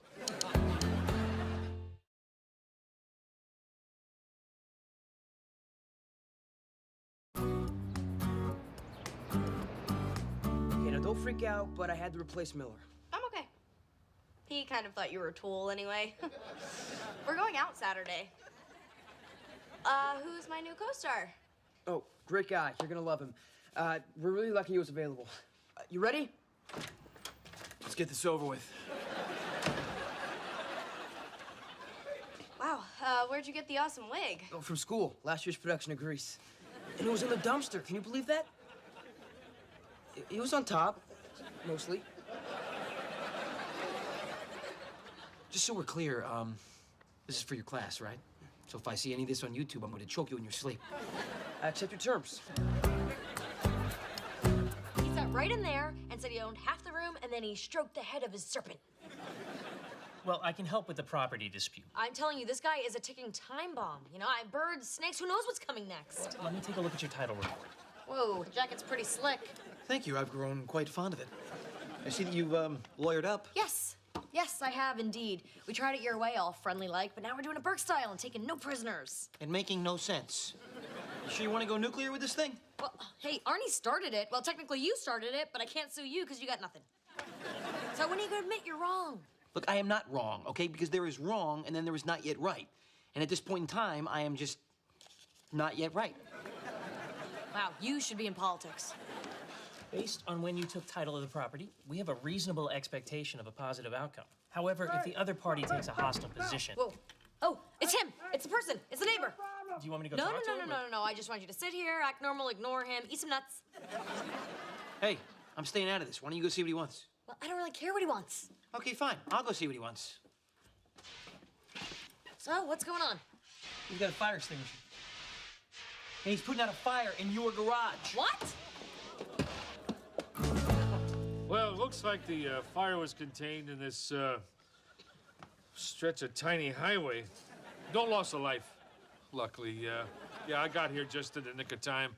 Kind of heroic, seems to me. Well, Arnie, thank you very much. That was very neighborly of you. Isn't that right, Mel? Yes, apparently it was. You know, I'm no arsonist, and I have the acquittal to prove it. But it seems like someone was using a blowtorch here. Sorry, Mel. Guess I got a little carried away with the whole fiery death crash thing. The good news is I got all my shots. But that's not really good enough news, is it? Yeah, you're lucky I was walking by. I tried to get your attention through the window. No way, really? Wow, those double-pane windows must really block out the sound. And the sight. Look, Arnie, maybe I haven't been the best neighbor over the years. Possibly the worst. Anyway, I just want to say that I am really glad that you live next door. Thank you. Oh. Hey, why don't you two come on over this weekend? I'm having a little baby shower. Yeah, my tarantula's egg sack's about to blow. Wouldn't miss it. All right, you don't have to hit me over the head with it. No, you're right. I don't have to. You know, we were lucky. I'd hate to think what could have happened to our house. Whoa, wait a minute. Back up. You just said our house. I thought this was your house. No, our house, you know, me, Lennox, and Ryder.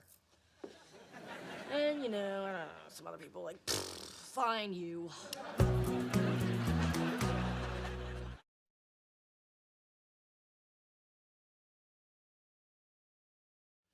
All right, I got my popcorn, fire it up. I give you the director's cut. I'll see you at the big game / poetry slam. LOL. Oh, Brad, I love you as much as I love poetry and spirited debate. OMG, is that Brad's car heading straight towards me? I was too busy texting to notice. Oh no. Is that Sally's car? Cruel irony.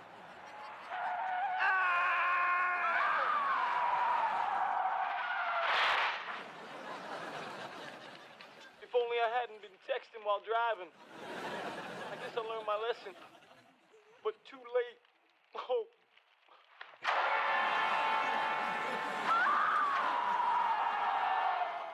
That was pretty graphic. I know, right? Those weren't my best takes. I can assure you they were. So what did your teacher say about this? I got an A. No way. Yeah.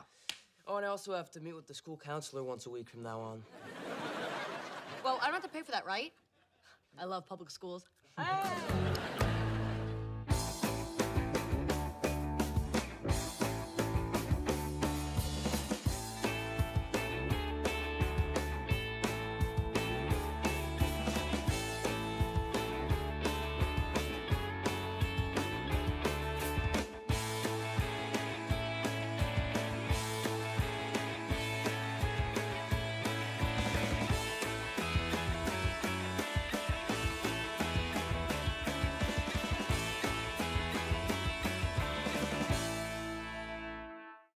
Then, she stopped and looked at Joe, her eyes narrowing in suspicion. She pointed a finger at him. She knew it was him. He was the one who had talked Lennox into going down to the school.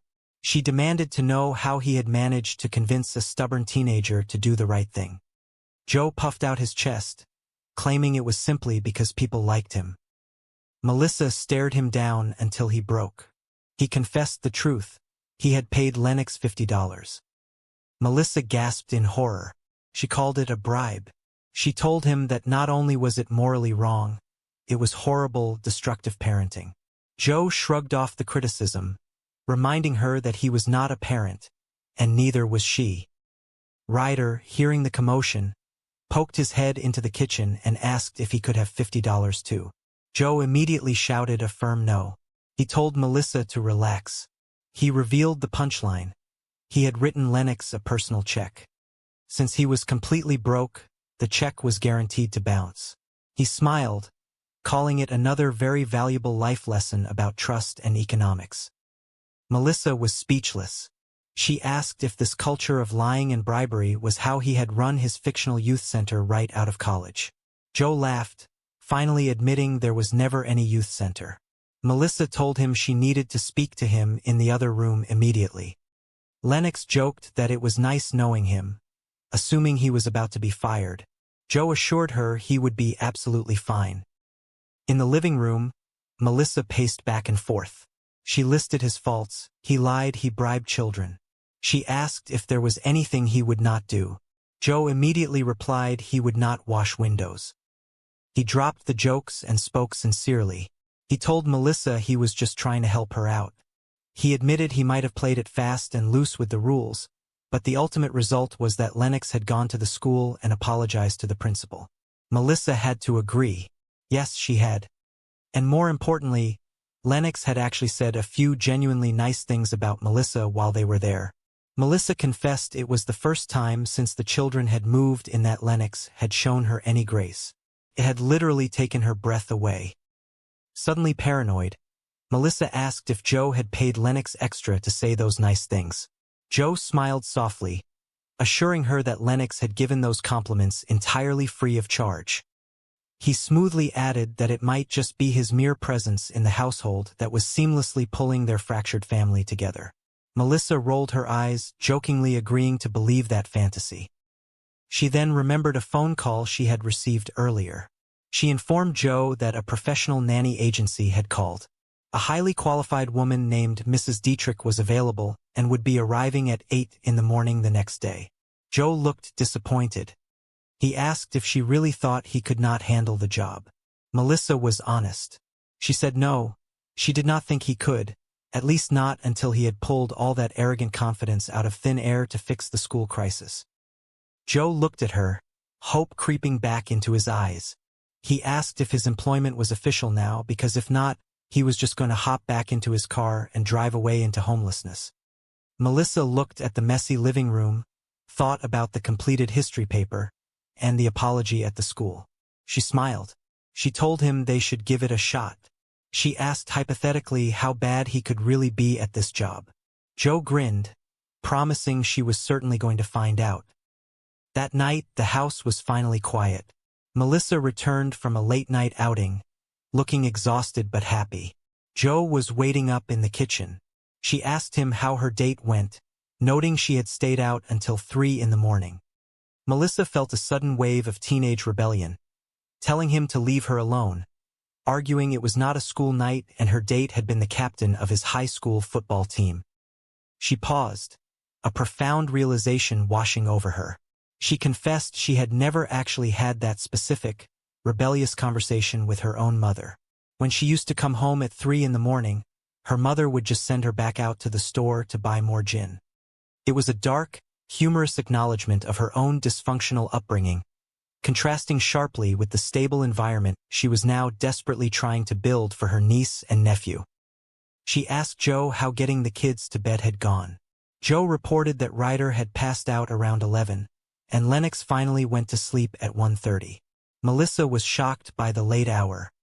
Joe quickly explained that Lennox had only just gotten into bed when she heard Melissa's car pulling into the driveway. But, he added proudly, she was completely caught up on her biology and math homework, and had somehow managed to watch an entire season of a television show. Just as a sense of peaceful domesticity settled over them, a loud thud echoed from the front porch. Joe asked what the noise was. Melissa's face fell. She remembered the garbage strike. She walked to the window and peeked outside. A giant of a man, carrying massive bags of refuse, was marching up their walkway. Melissa panicked, calling out to Joe. She frantically told him the man was huge. She repeated it, her voice rising in alarm, seeking protection from her new, unconventional nanny. They stood together, watching the chaos unfold outside, realizing that while they had survived this one day, their journey as a weird, unexpected family was only just beginning. The heavy oak gavel struck the wooden block with a resounding thud that echoed through the crowded, stuffy room of the city hall. Melissa Burke stood confidently at the polished podium. Her posture was perfectly straight, and she wore a meticulously tailored suit that projected both authority and approachability.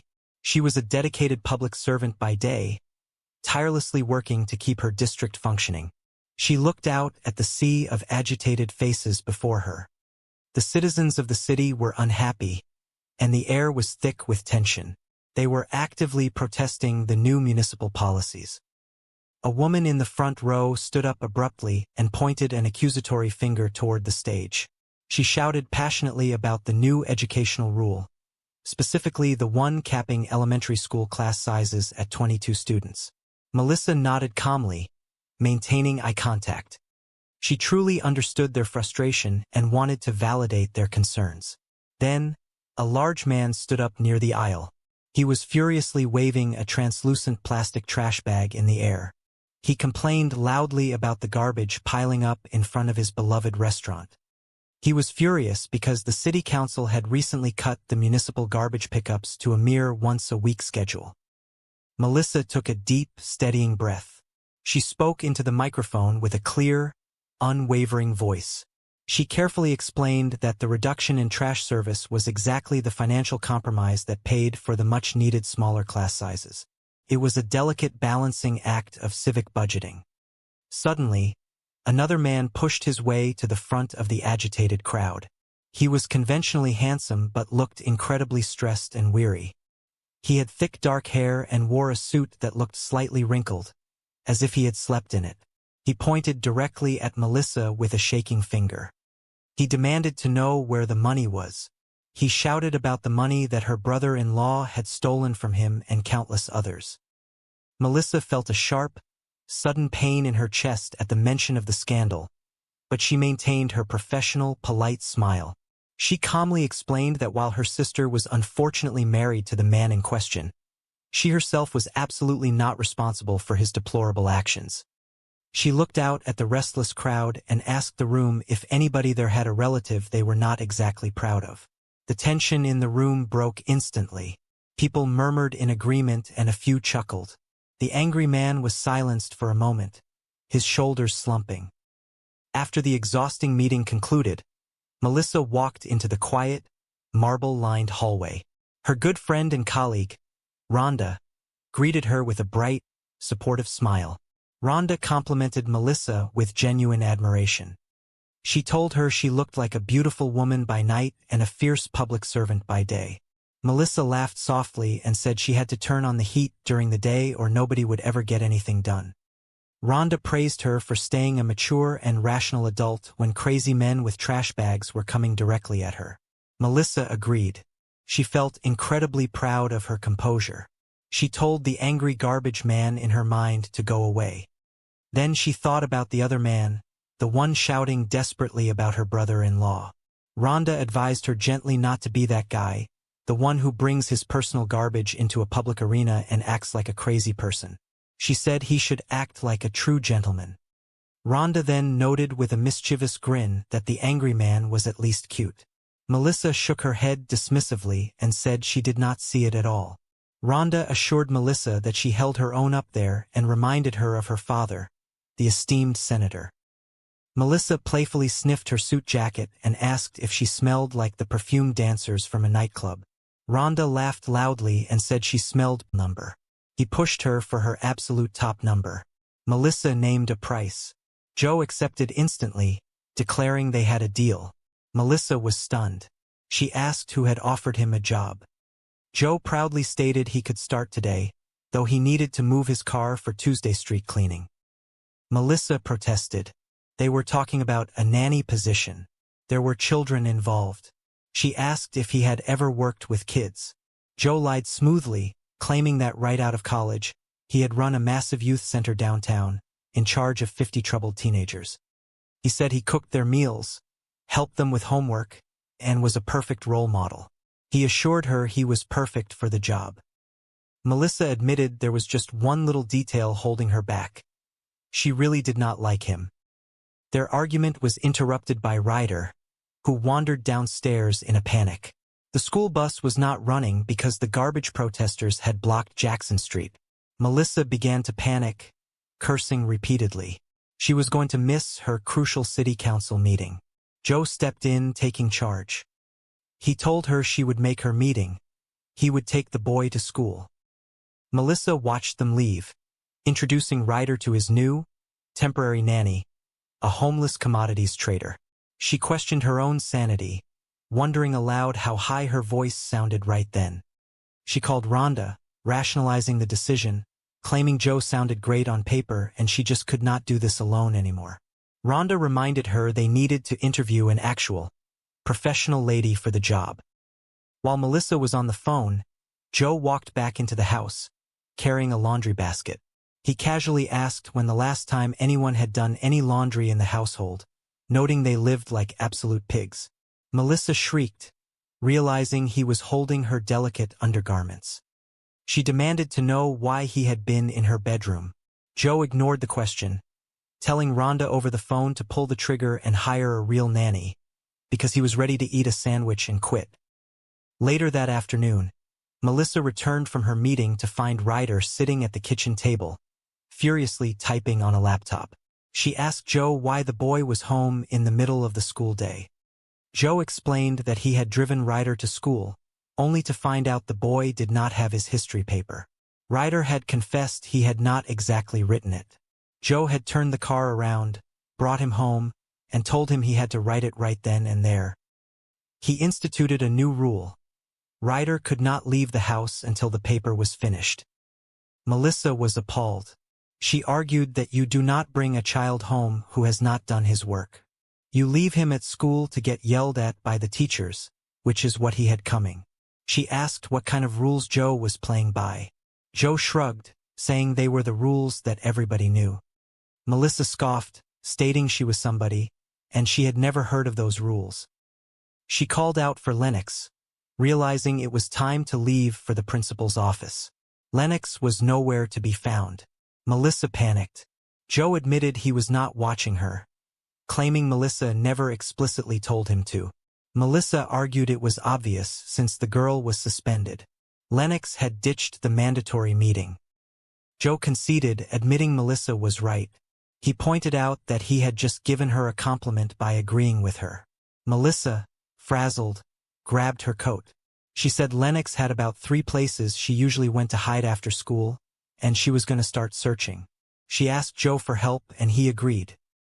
Joe found Lennox sitting alone on the roof of the house, staring out at the city skyline. He climbed out the window, asking if this was where she came for her adolescent brooding. Lennox asked defensively if he had come to turn her in to her aunt. Joe leaned against the shingles, saying that was not his style. Lennox challenged him, asking what his style was. Joe smirked, describing himself as an outlaw, cast out by the power brokers, forced to live a hard life in the gritty city. Lennox laughed, noting he sounded like a superhero who had been demoted to a nanny. Joe turned serious. He asked why she was not at the meeting at her principal's office. Lennox unleashed her frustration. She complained that unfair things happen there all the time.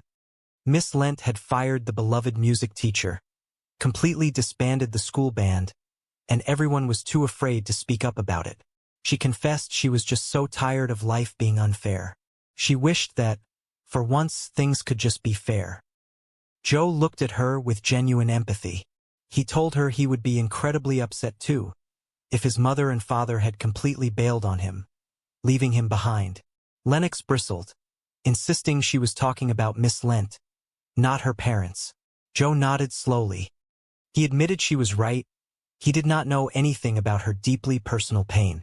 But, he added gently, what he really did not understand was why she was taking all of her anger and grief out on her aunt. He reminded Lennox that Melissa was the only person in the world who had not bailed on her. He acknowledged that Melissa could be a little frantic and scattered at times, perhaps all the time. But since they were discussing what was fair, he asked Lennox if she truly thought it was fair that Melissa had to go down to the school all alone and face humiliation for something she did not even do. He used a colorful metaphor, saying Melissa was down there eating a giant bowl of terrible, stinky consequences on Lennox's behalf. Lennox frowned, asking what that meant. Joe assured her she would know the feeling when she finally had to eat one herself. Down at the school, Melissa sat in the painfully small chair across from Miss Lent. The principal asked coldly if there was any sign of Lennox. Melissa tried her best to defend her niece. She acknowledged that what Lennox did was wrong, really wrong, but she pleaded for understanding. She argued that if any child had the right to be upset about the massive, crushing blow life had handed her, it was Lennox. Melissa admitted she was not trying to excuse the behavior, but confessed that if she were in Lennox's shoes, she probably would have done something far worse by now. In fact, Melissa muttered, remembering her own teenage years, she actually had done worse. Miss Lent was entirely unsympathetic. She declared the meeting pointless without the student present and suggested they reschedule. Melissa looked at her calendar, overwhelmed. She explained that the city council session the next day was an all-day event, though she might be able to squeeze in a meeting between 12 and 1 in the afternoon. Miss Lent looked over her glasses, her tone dripping with judgment. She lectured Melissa, stating that parenting does not neatly fit into little scheduled boxes. She suggested that perhaps they needed to evaluate not just Lennox's behavior, but the quality of the parenting Melissa was providing. Melissa felt a hot flush of anger and shame, but before she could respond, the office door swung open. Lennox stood in the doorway, looking nervous but resolute. Lennox walked in and immediately apologized. She said she was sorry she was late. She apologized for the disrespectful poem she had written the other day. She even apologized for the harsh things she had said to Miss Lent in the past. She admitted she was incredibly angry, but realized her anger was not actually directed at the principal. Then, Lennox turned to Melissa. She stated clearly that there was absolutely no need for anyone to blame her aunt. She acknowledged that Melissa had been taking enough blame for her lately. Lennox looked at Miss Lent and said that, at the very least, her aunt was trying her absolute best. Miss Lent looked taken aback, muttering a dismissive remark. Lennox ignored her, turning to Melissa and saying they should just get to the part where they accept the consequences and move on. Back at the house, Joe was in the kitchen, awkwardly attempting a hip-hop dance move he had seen on television. Lennox walked in and critiqued his form, telling the older man to try loosening up his knees a little bit. Joe thanked her for the advice. He told her he had heard about all the terrible things her family was going through. He listed his own woes to build camaraderie. His wife leaving, going completely broke, losing his expensive car, and getting kicked out of his luxury condo. He marveled at how Lennox managed to keep walking through her own tragedy. Lennox realized she had struck a nerve and quickly apologized, not meaning to bring up his pain. Joe waved it off using self-deprecating humor. He stated he was fully aware that his life was currently an abyss of inky, black despair, and thanked her sarcastically for the pep talk. Melissa walked into the kitchen, glowing with a mixture of exhaustion and pride. She asked Joe to show her the dance move he was attempting, joking she would only watch if he recorded it. Joe fumbled, apologizing to Lennox, realizing he had mistaken her for her aunt from behind. Melissa leaned against the counter, declaring victory. She announced she had taken her punishment, faced the principal, and even went back for seconds just to prove a point. She shuddered, saying she needed to go brush her teeth to get the metaphorical bad taste out of her mouth, leaving Melissa with the kids. She shouted towards the living room, reminding Melissa's nephew, Ryder, that his basketball coach said he needed a better jump shot. Ryder mumbled a response, and Rhonda joked about her own lack of basketball skills. She gave Ryder his evening instructions. Do any homework he had, be good, and above all, do not torch the place. The fire incident was a sensitive subject. It had been one single alarm fire at his old house, the week his father ran off to avoid federal charges. The boy had been so angry and confused. He had simply stacked 20 of his father's expensive suits on the driveway, added some top-shelf cognac as an accelerant, and lit them up. In a strange, twisted way, Melissa understood. Everyone needed to let things out every now and then. But she quickly corrected herself out loud, stating firmly that the urge to set things on fire must be repressed. Melissa thanked Rhonda for babysitting. She confessed she had not had a date since the children had moved in 2 months ago. It had been so long that she was actually nervous. She held up 2 different outfits, asking for fashion advice. One outfit, she claimed, said smart, independent, and bright political future. The other outfit screamed former bad girl. She held up the second option, and Rhonda immediately pointed to it, affirming that the bad girl was back. Just as Melissa was visualizing a perfect, romantic evening, the shrill ring of the telephone shattered her hopes.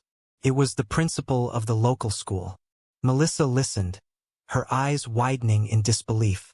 She asked the principal to repeat herself. What did her niece do? When? Where? Today? Melissa found it incredibly hard to believe. She defended Lennox, stating it was not at all typical behavior. But as the principal continued, Melissa's shoulders slumped. She promised to talk to Lennox and apologized profusely. Hanging up, Melissa turned to Rhonda, her voice tight with panic. Lennox had handed out flyers at school containing an original poem that rhymed the principal's name in a highly creative, yet incredibly offensive way. It had not gone over well with Miss Lent. To make matters worse, there was a real possibility that Channel 5 News already had the story. Melissa had just been on the air, live, denying any family chaos. After just 2 months of living together, Lennox was suspended. Melissa sarcastically awarded herself the title of Legal Guardian of the Year. Rhonda gently suggested that Melissa needed to hire somebody, an organizer, a professional nanny. The kids needed structure, discipline, and possibly professional therapy. She reminded Melissa that she could not do everything on her own. Melissa, fueled by stubborn independence, insisted she could handle this. It was just a matter of going upstairs and setting that girl straight. She lamented her situation, wondering aloud why her sister was not there to discipline her own daughter, before bitterly remembering that her sister was currently locked up in a federal prison. Mustering her courage, Melissa walked upstairs to Lennox's room. She found Lennox looking at an old photograph.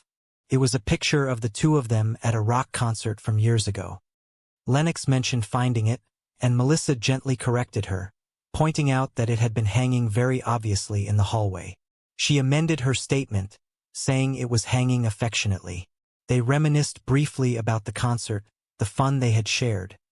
Melissa tried to use the moment to bridge the gap, reminding Lennox of the times they used to share important things. Things like getting suspended from school.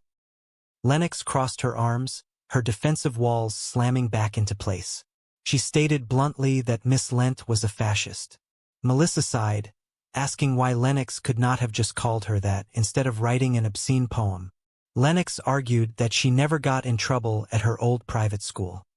Melissa countered that it was only because her parents had practically bought the school an indoor pool. Lennox rolled her eyes, dismissing the reality of her new life. Melissa took a deep breath, laying down the law. Miss Lent was expecting an apology. They had an appointment down in the principal's office at 3 o'clock the following afternoon. Lennox stubbornly declared she was not going back to school. Melissa stood firm, her voice unwavering. She told Lennox that of course she was going back, because nothing was more important than her education. The doorbell rang. Melissa gasped, realizing it was her date. She told Lennox to stay put, that they had more to discuss. She rushed downstairs, throwing open the door with a practiced, charming smile, expecting a handsome man ready to sweep her away from her chaotic life. Instead, she found Joseph Longo standing on her porch. Her smile vanished. Joe looked slightly humbled, a stark contrast to his earlier fury. He quickly apologized for being a jackass down at City Hall. He admitted he never should have crashed her meeting to demand the whereabouts of her brother-in-law. It was wrong, and he had come to her home to say he was sorry. Then, unable to help himself, he shouted that he knew her brother-in-law was hiding in Bolivia. Melissa flinched violently. Joe noticed, pointing out her reaction as proof of guilt. Melissa shot back that she flinched because he had shouted the word Bolivia loudly on her quiet street, scaring the neighbors. She insisted, with absolute exhaustion in her voice, that she did not know where her brother-in-law was, and begged Joe to get lost and leave her alone. Just then, Griffin, Melissa's actual date, walked up the steps. He looked handsome and smelled fantastic. Griffin asked who Joe was. Melissa quickly dismissed Joe, telling Griffin it was a long story. She turned to Griffin, her heart breaking a little. She explained that she had waited a long time for this date, but she had a niece in a state of crisis. She desperately wanted to go out. To her surprise, Griffin reached into his coat and pulled out a large, sealed container of rich gravy from his restaurant. He told her he was excited for the date too, and since they could not go, he wanted her to have this.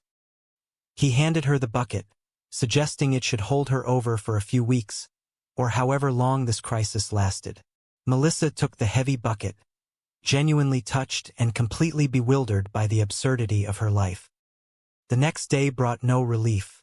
Melissa was interviewing a potential nanny, but the woman was entirely unsuited for the job. Rhonda had warned her it would be difficult. Just as Melissa was about to pull her hair out, the doorbell rang again. It was Joe Longo. He walked in, uninvited but determined, holding a thick stack of papers. He announced it was a happy visit today. He revealed that he had found the city budget online the previous night and had gone through every line item. He proposed a bold plan. If Melissa hired him to manage the city's general fund, he could double the rate of return. That way, the city would have enough money for smaller class sizes, extra garbage pickups, and pie for everyone. Melissa stared at him, caught between annoyance and amusement. She admitted it sounded like a great plan, and she would sign up immediately if he were not a complete lunatic. Joe defended himself. He reminded her of his credentials. He was Joe Longo. He had run the commodities division for her brother-in-law. He had made millions of dollars, legitimate millions, before her bastard of a brother-in-law had squandered it all. He caught himself, apologizing for bringing up the painful family history during his self-proclaimed happy visit. Melissa softened slightly. She asked if he wanted a job downtown, explaining there was a strict hiring freeze. Joe waved it off, saying losing his job was old news. Just yesterday, he had lost his condominium, and now the bank was about to repossess his luxury car. He pointed to the newspaper on the table, noting the morning's big headline. His own adorable wife had left him and decamped to her mother's house. He sighed, mourning the impending loss of his car more than anything else. Melissa tried to put it nicely, explaining that she had her own massive problems and could not fix his life. Joe challenged her, asking if he lived in her district. He pointed out that since he was now officially living in his car parked on her street, he was indeed her constituent. Melissa rubbed her temples. She listed her overwhelming responsibilities. Endless city meetings, a literal trash revolt on her lawn, a teenage niece on the brink of disaster, and a desperate need for professional household help. Joe immediately saw an opening. He pointed out that the salary she was offering for a nanny was terrible. Melissa countered that it included free room and board, pointing out that the nanny would be cooking meals because otherwise they would all starve. Joe questioned her requirement that the nanny had to be a woman. He asked if only females need apply. Melissa defensively asked if his hair had gotten sick of him and left, mocking his bald head. Joe calmly replied that shaving his head was a personal choice. Seeing her desperation, Joe shifted into negotiator mode. He told her the offer was a lowball answer to him. So, is this official now? Because, if not, I can just, hop in my house and drive away. Yeah, Melissa said, making the decision that would change all of their lives permanently. Let us give it a shot. How bad could you be? You will find out, will you not? Joe smiled, a real unburdened smile that reached his eyes. Much later that night, the house was completely silent. The only light came from a single lamp in the living room, where Joe sat reading a book, waiting. The front door unlocked, and Melissa slipped inside, carrying her heels, trying to be quiet. So, how did your date go that lasted till 3 freaking in the morning? Joe asked from the armchair, startling her. Melissa gasped, clutching her chest. Leave me alone, Mom. It is not a school night, and he was captain of the football team. God, Wow, I just realized I have never actually had that conversation with my own mom. I would come in at 3 in the morning, and she would send me back out for gin. She tossed her shoes onto the floor and collapsed onto the sofa, groaning with exhaustion but looking remarkably happy. So, how did the kids get to bed? Ryder knocked out about 11 and Lennox was, 1:30, Joe reported efficiently. 1:30. Melissa sat up, alarmed. All right, she just got in bed now when she heard the car pulling in, Joe admitted, holding up his hands in surrender. But she is caught up on biology and math, and the 5th season of Lost. Suddenly, the heavy sound of a massive diesel engine rumbled outside, rattling the windows. The doorbell rang, a loud, jarring sound in the quiet night. Army Delivery Council. Babe? A booming voice shouted from the porch. Does it? What is that face? Joe asked, watching Melissa's expression morph from tired contentment to absolute terror. Did you forget something? Melissa scrambled off the sofa, running toward the window. Hey, holy nuts, that guy is huge. The doorbell rang again, longer and more aggressive this time. Mel. Joe called out, standing up, suddenly protective. Mel, this guy. Melissa backed away from the window, her eyes wide with panic as she looked at her new, completely unqualified, entirely necessary nanny. I am not kidding, Joe said, grabbing a heavy brass candlestick from the mantel just in case. This guy is huge, Mel. The bright, unforgiving lights of the city council chambers illuminated the polished oak of the podium, casting long shadows across the room. Melissa Burke stood tall, her posture radiating the kind of effortless authority that took years of political maneuvering to perfect. By day, she was a dedicated public servant, fiercely protective of her district and her constituents. Tonight, however, the atmosphere was thick with tension, the air practically vibrating with the collective frustration of the town. Her assistant leaned in close, whispering words of encouragement over the low hum of the restless crowd. They were observing a live studio audience of life, capturing every micro-expression Melissa offered. Her assistant smiled, noting that Melissa looked the part of a diligent civil servant by day and a stunningly confident woman by night. Melissa offered a gracious, knowing smile in return, adjusting her tailored blazer.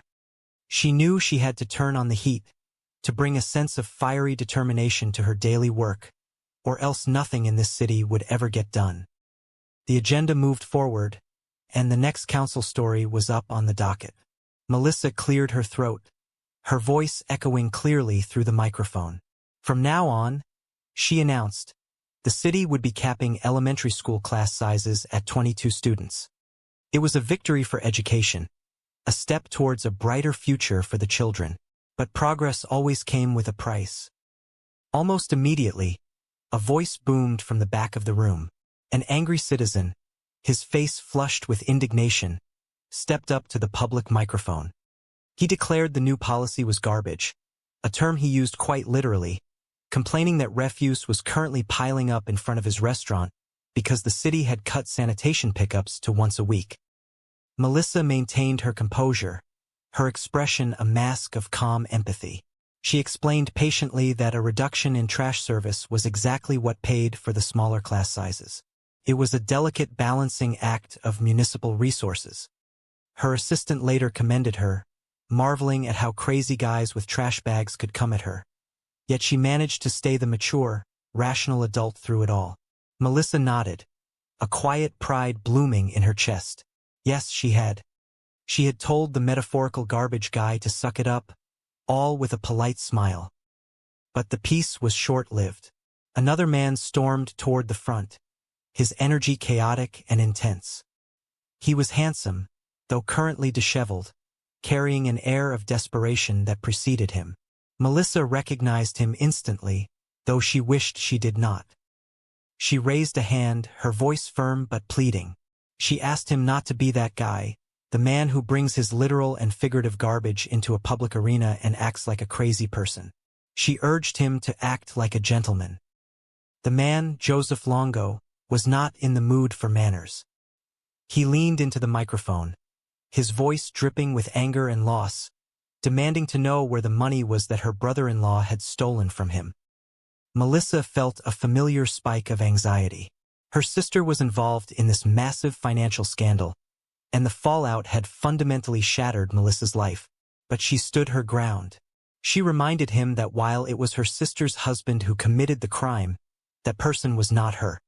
Desperate to defuse the tension, she addressed the entire room, asking if anybody present had a relative they were not exactly proud of. A ripple of nervous laughter and nodding heads swept through the crowd. It was a universal truth. She was not the only one.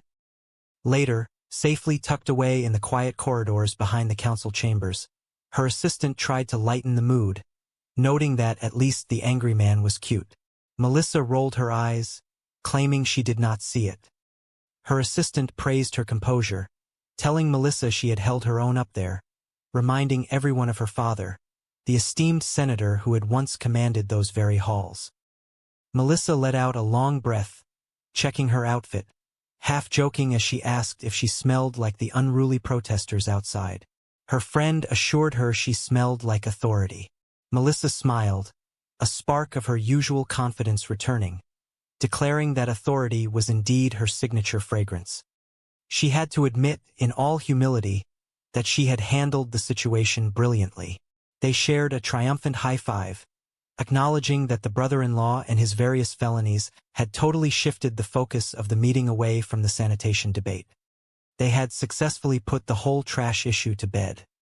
Returning home, however, offered no sanctuary. As Melissa approached her front porch, the unmistakable, pungent odor of decaying food assaulted her senses. Her 15-year-old niece, Lennox, stood by the door, her expression a mix of adolescent apathy and genuine confusion. Lennox asked why angry men were throwing trash at their front door. Melissa sighed, feeling the weight of her dual life. She tried to explain that there was a political debate in the community, and a majority felt strongly about it. Lennox grimaced, noting that the situation was getting heavy, and more pressingly, really smelly. She pointed out that she was just going to leave a bag of garbage right there for her aunt, casually adding that there were about 10 more scattered across the porch. Stepping inside, Melissa tried to pivot to more domestic matters. She softly asked Lennox if she had seen the new dresser she had put in her bedroom. Lennox shrugged, her tone guarded and distant. She acknowledged that it was really cute, but insisted she was okay living out of her suitcases. Melissa watched her niece walk away, a profound sadness settling over her. Lennox still thought living there was temporary. The poor girl no longer shared what she thought or felt. Melissa reminisced silently about the old days, when Lennox was just a child who would eagerly seek her out for fun. Now it was a constant battle of wills. Because she said so, she had become the bad guy. She did horrible things, in Lennox's eyes, like putting permanent furniture in a room to make it feel like home. Clearly, Melissa mused with heavy sarcasm. She was a monster. Her friend Rhonda, who had come over to help, offered a sympathetic ear. She reminded Melissa that Lennox was bound to be difficult, asking if Melissa remembered what she herself was like at 15. Melissa chuckled dryly, admitting she did not remember it very clearly, hinting at a rebellious past filled with reckless choices. Rhonda announced she was going out for the evening, leaving an abandoned warehouse on the edge of town. He found Lennox sitting on the flat tar roof, her knees pulled up to her chest, staring out at the hazy city skyline. The wind whipped her hair around her face, but she did not seem to care. Joe walked over slowly, his expensive shoes crunching on the gravel. "Is this where you come for your adolescent brooding?" Lennox did not turn around. "You come up here to turn me in?" "It is not really my style," Joe said, sitting down a few feet away from her. The tar was dirty, but his suit was already ruined anyway. "What is your style?" Lennox asked, a touch of genuine curiosity in her voice. "Outlaw," Joe deadpanned, "cast out by the power brokers, forced to live a life in the city." Lennox finally looked at him, a tiny smirk playing on her lips. "Oh, kind of like Batman if he had been demoted to a nanny." Joe chuckled. Nice. Are you not supposed to be at a meeting at your principal's office right now? Lennox turned back to the skyline, her expression hardening. Why should I? Crap goes on there all the time. Miss Lent fires the music teacher, completely gets rid of the band, and everybody is afraid to talk about it. I am tired of life being unfair. How about for once it just be fair? Joe nodded slowly, understanding the deep, raw pain beneath her righteous anger. She was not really talking about the music teacher. I would be upset too, if my mom and dad bailed on me. Lennox stiffened.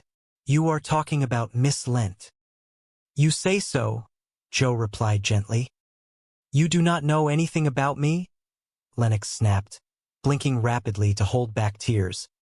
You are right, I do not, Joe agreed. But what I really do not know about you is why you are taking this all out on your aunt, because she is the only person who has not bailed on you. Lennox picked at a piece of loose gravel, avoiding his gaze. Look, I know she can get a little skitsy at times. All times, Joe corrected with a small smile. But since we are talking about fair, do you really think it is fair that she has to go down to your school all alone and eat your big bowl of stink for something that she did not do? Lennox looked up, confused. Big bowl of stink? What is that? You will know when you have eaten one, Joe said, standing up and dusting off his ruined trousers. Any sign of our Lennox? Across town, Melissa sat in the painfully small, brightly colored chairs in the principal's office. The room smelled strongly of disinfectant and stale coffee. Behind the massive metal desk sat Principal Lent, a woman with severe hair and a permanent expression of disappointed disapproval. Oh, Miss Lent, look, I know what Lennox did was bad, Melissa pleaded, leaning forward. Okay, really, really bad. But if any kid has the right to be upset about what life has handed her. Look, I am not trying to excuse Lennox, I am just saying if I was Lennox, I probably would have done worse by now. In fact, I did. Miss Lent folded her hands neatly on her desk. This is pointless without Lennox. Why do we not just reschedule? You think you can manage to find her by, say, tomorrow afternoon? Melissa asked desperately. Oh, tomorrow's city council session is all day.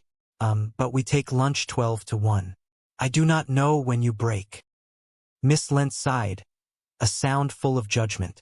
Miss Burke, parenting does not fit into nice little schedule boxes.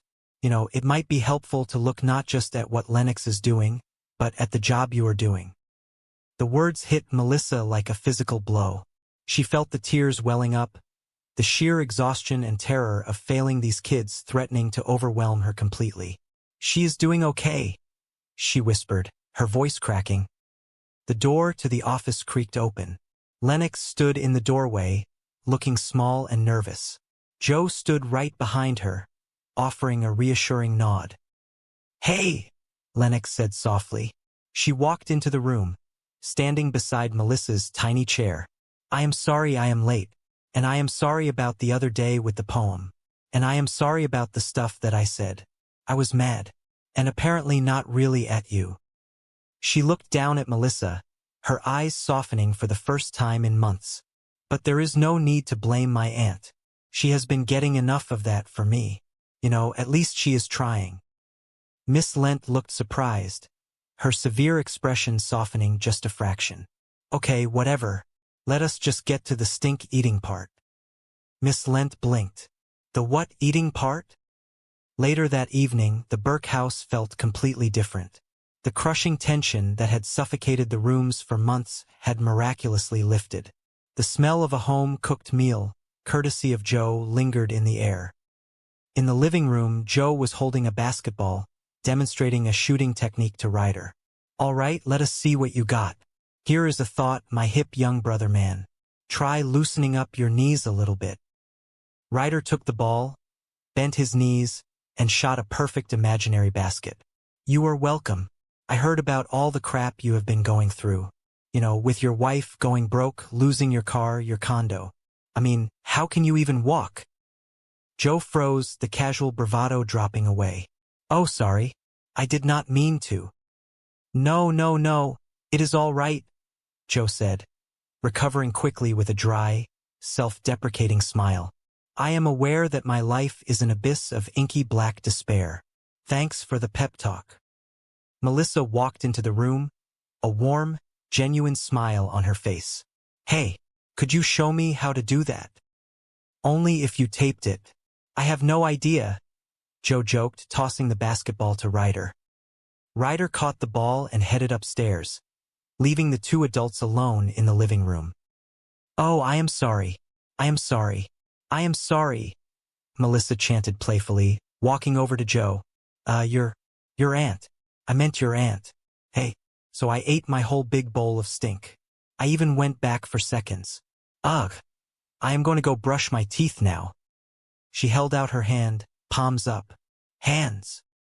Joe looked confused but complied, placing his hands in hers. It was you? Melissa said, her voice filled with a mixture of awe and gratitude. You talked her into going down there. How did you talk her into going down there? People like me. Joe shifted uncomfortably, unable to meet her gaze. No, really. I paid her $50. Melissa dropped his hands, her jaw dropping. A bribe? That is terrible. Not only is that wrong, that is horrible parenting. Well, I am not a parent and neither are you, Joe pointed out pragmatically. Can I have $50? Melissa asked suddenly. No. Then relax, all right? Melissa sighed. I wrote Lennox a personal check. Boing.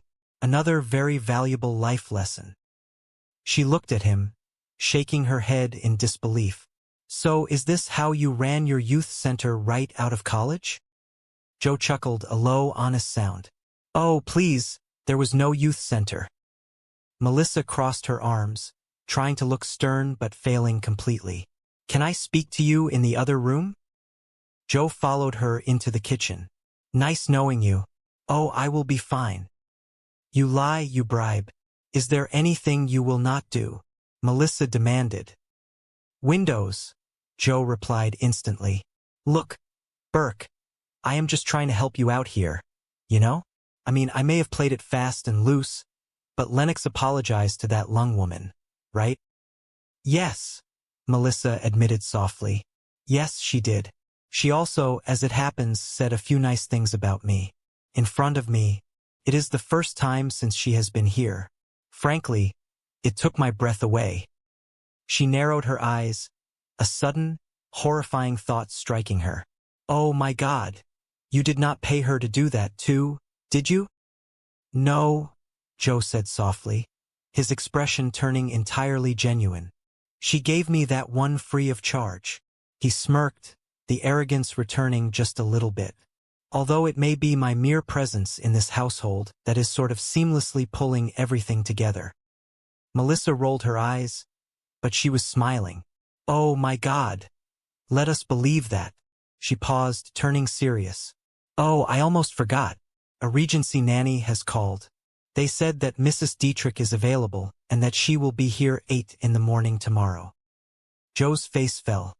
He looked at the kitchen counter, realizing his brief, chaotic stint as a caregiver was over. He was homeless again. You did not think I could handle this, did you? To be honest, no, Melissa said frankly. Not until you, pulled all that confidence out of your ass. She stepped close at the comfortable, slightly chaotic home. May I? He asked, gesturing to the sofa. No, Melissa said flatly. He remained standing. So I found the city budget online last night, and I went through it. Here is a thought. The cash in the general fund that is just sitting there? Hire me and I will double your rate of return. That way, you will have enough money for smaller class sizes and extra garbage pickups. And pie for everyone. Melissa stared at him, incredulous. That sounds like a great plan, and I would sign up immediately if you were not a complete lunatic. Joseph Longo is not a lunatic, he said proudly. Melissa's eyes widened with recognition. Joe Longo? You are Joe Longo? You ran Lewis's commodities division. You made him millions. Legitimat million? Yeah, Joe corrected sharply. Your bastard brother-in-law pissed away. Sorry. Happy visit. Yeah, you went all Bolivia there for a minute, Melissa noted. Joe sighed, the arrogant facade cracking slightly. Yeah, so what do you think? Maybe you could get me a job downtown? There is a hiring freeze, Melissa explained, feeling a surprising twinge of sympathy.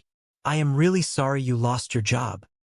Yeah, that is old news, Joe said, looking down at his expensive shoes. Yesterday, I lost my condo. Yeah, well, I really need to. And now they are about to repossess my car. He offered a tight, forced smile. Oh, but here is the morning's big headline. The adorable Mrs. Longo has decamped to her mother's house. Melissa winced. The man had lost absolutely everything. Oh God, I am really going to miss that car. Joe looked up at her, a desperate plea in his eyes. How can I put this nicely? I have got my own problems. So you are not going to help me? Do you live in my district? Melissa asked automatically. Now that I am living in my car, yeah, Joe shot back. Melissa rubbed her temples. The headache was back with a vengeance. Look, I have got meetings, a trash revolt, a kid on the brink, and I am in desperate need of professional help. For the household, not me. Joe looked around the messy living room, his mind working quickly. He needed money. He needed a place to stay. You are not going to find anybody this way. This salary sucks. It is a living, Melissa defended. It includes meals, which she will be cooking because otherwise people will starve. She, Joe challenged. It has to be a woman? Only vagina Americans need apply. Melissa glared at him. Personal question. Did your hair get sick of you and leave? Joe instinctively touched his closely cropped head. This is a choice. All right, all right, all right. Look, look, look, look. We both know that is a lowball offer, all right? So come on. What is your top number there? That is my top number, Melissa said firmly. Joe sighed, running a hand over his face. All right, you got a deal. I cannot start till Monday. Who offered you a job? Melissa snapped. Joe ignored her, pressing his advantage. All right, I can start today. I am just gonna have to, move a few things around. Mostly my car. Tuesday is street cleaning, is it not? You do know we are talking about a nanny here, right? Melissa asked, still not believing this conversation was happening. There are children involved. You ever work with kids? Are you kidding? Joe lied smoothly, falling back on his corporate salesmanship skills. Right out of college, I ran a youth center downtown. I was in charge of 50 teenagers. Cooked them meals, helped them with their homework. I was Charles freaking in charge. Melissa studied him. He was arrogant, pushy, and currently homeless. But he was also standing right here and she was desperate. Yeah, you are perfect. There is just one little detail. I do not really like you. Before Joe could formulate a witty comeback, Ryder burst out of the kitchen, his face pale with panic. You know about school bus? Not running today. Jackson Street blocked because some kind of garbage protest. Crap, crap, crap, crap, crap. Melissa looked at her watch and felt the color drain from her face. Oh, I mean, golly, tough break. Okay, I will take you. I will just miss my meeting. I mean, it is not like we need the police department. She was rambling, the stress finally breaking her. No, no, no, no. Joe stepped in smoothly, taking control of the situation. He looked at Ryder. You will make your meeting. I will take him. Hey, I am Joe. See that Porsche out there? Yeah, it is mine. For 10 more days. Sweet. Ryder looked at the beautiful car through the window, his panic instantly vanishing. I do not know if that is your. He looked at Melissa, then back at the car. Oh, screw it. Buckle up. As Ryder ran out the door, Melissa stared after them. Is that not the cute yelling guy from yesterday? Rhonda asked, having just walked back in because she forgot her keys. Yeah, Melissa said softly. He is a homeless commodities trader. He is taking care of the kids. How high do I sound right now? Bottom line, she sounds great, Rhonda said, entirely misinterpreting the situation. The perfect nanny. You were right. I cannot do this alone. What, commodities trader? Rhonda asked, finally catching up. No, he is just temporary, Melissa assured her. And he is not cute. No, he is not. He has no hair. Okay. Before we pull the nanny trigger, when do I interview this lady? Rhonda asked, completely lost. Hello. Hold on a second, Melissa said, holding up a hand. Joe walked back into the house, carrying a laundry basket full of clothes. He looked perfectly at ease, as if he had lived there his entire life.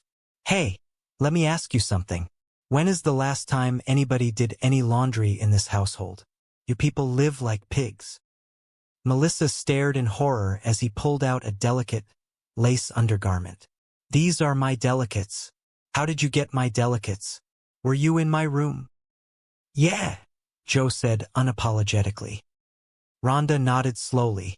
Pull the trigger. Later that afternoon, the house was quiet. Too quiet. Melissa arrived home from her meetings to find Joe sitting at the kitchen island, calmly making a sandwich. Hey Joe, you were right, Melissa said tentatively. I should have that sandwich now. Joe pointed upstairs with a butter knife. Hey, Mel. All right, get back up there. Melissa paused. What is he doing home in the middle of the day?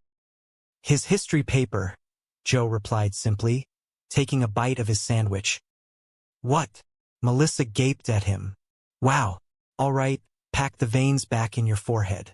I took the kid to school, right? And he tells me he does not have his history paper. So we drive back here to get it, and then he tells me he did not exactly write it. And I said, well, you better exactly write it because it is due today. So he is up there writing it now. And he does not come out until it is done. Melissa felt a surge of maternal outrage. Huh? Now that is nannying. You brought him home? You do not bring a kid home who has not done his work. You leave him at school to get yelled at, which is what he has got coming. What kind of rules are those? Joe swallowed his bite of sandwich and looked at her evenly. The rules that everybody knows. I am somebody, Melissa countered fiercely. I never heard of them. Lennox, you ready? It is time to go. Silence answered her. Melissa marched up the stairs and threw open Lennox's door. The room was empty. The window was open, a gentle breeze blowing the curtains. Melissa ran back downstairs, her heart pounding. She is not here. Where is she? Joe looked genuinely surprised. You were supposed to watch her. You never said that. Because it is obvious. Melissa shrieked. The girl got suspended. She is gone. She has ditched the meeting. Joe wiped his hands on a dish towel and stood up, the lazy demeanor vanishing. You know what? You are right. I just said you were right. That was a compliment. Okay, she has like 3 places she usually goes after school. I will start there. You want me to help you? Joe asked softly. Yes, please do, Melissa whispered, feeling incredibly small. Nothing. I can work with this kid. Wow, Joe muttered, grabbing his keys. An hour later, Joe climbed the rusty fire escape on the side of an way, Melissa said, trying to rationalize it. But we all need to let things out every now and then. No, we do not, Rhonda countered firmly. The urge to set things on fire we repress.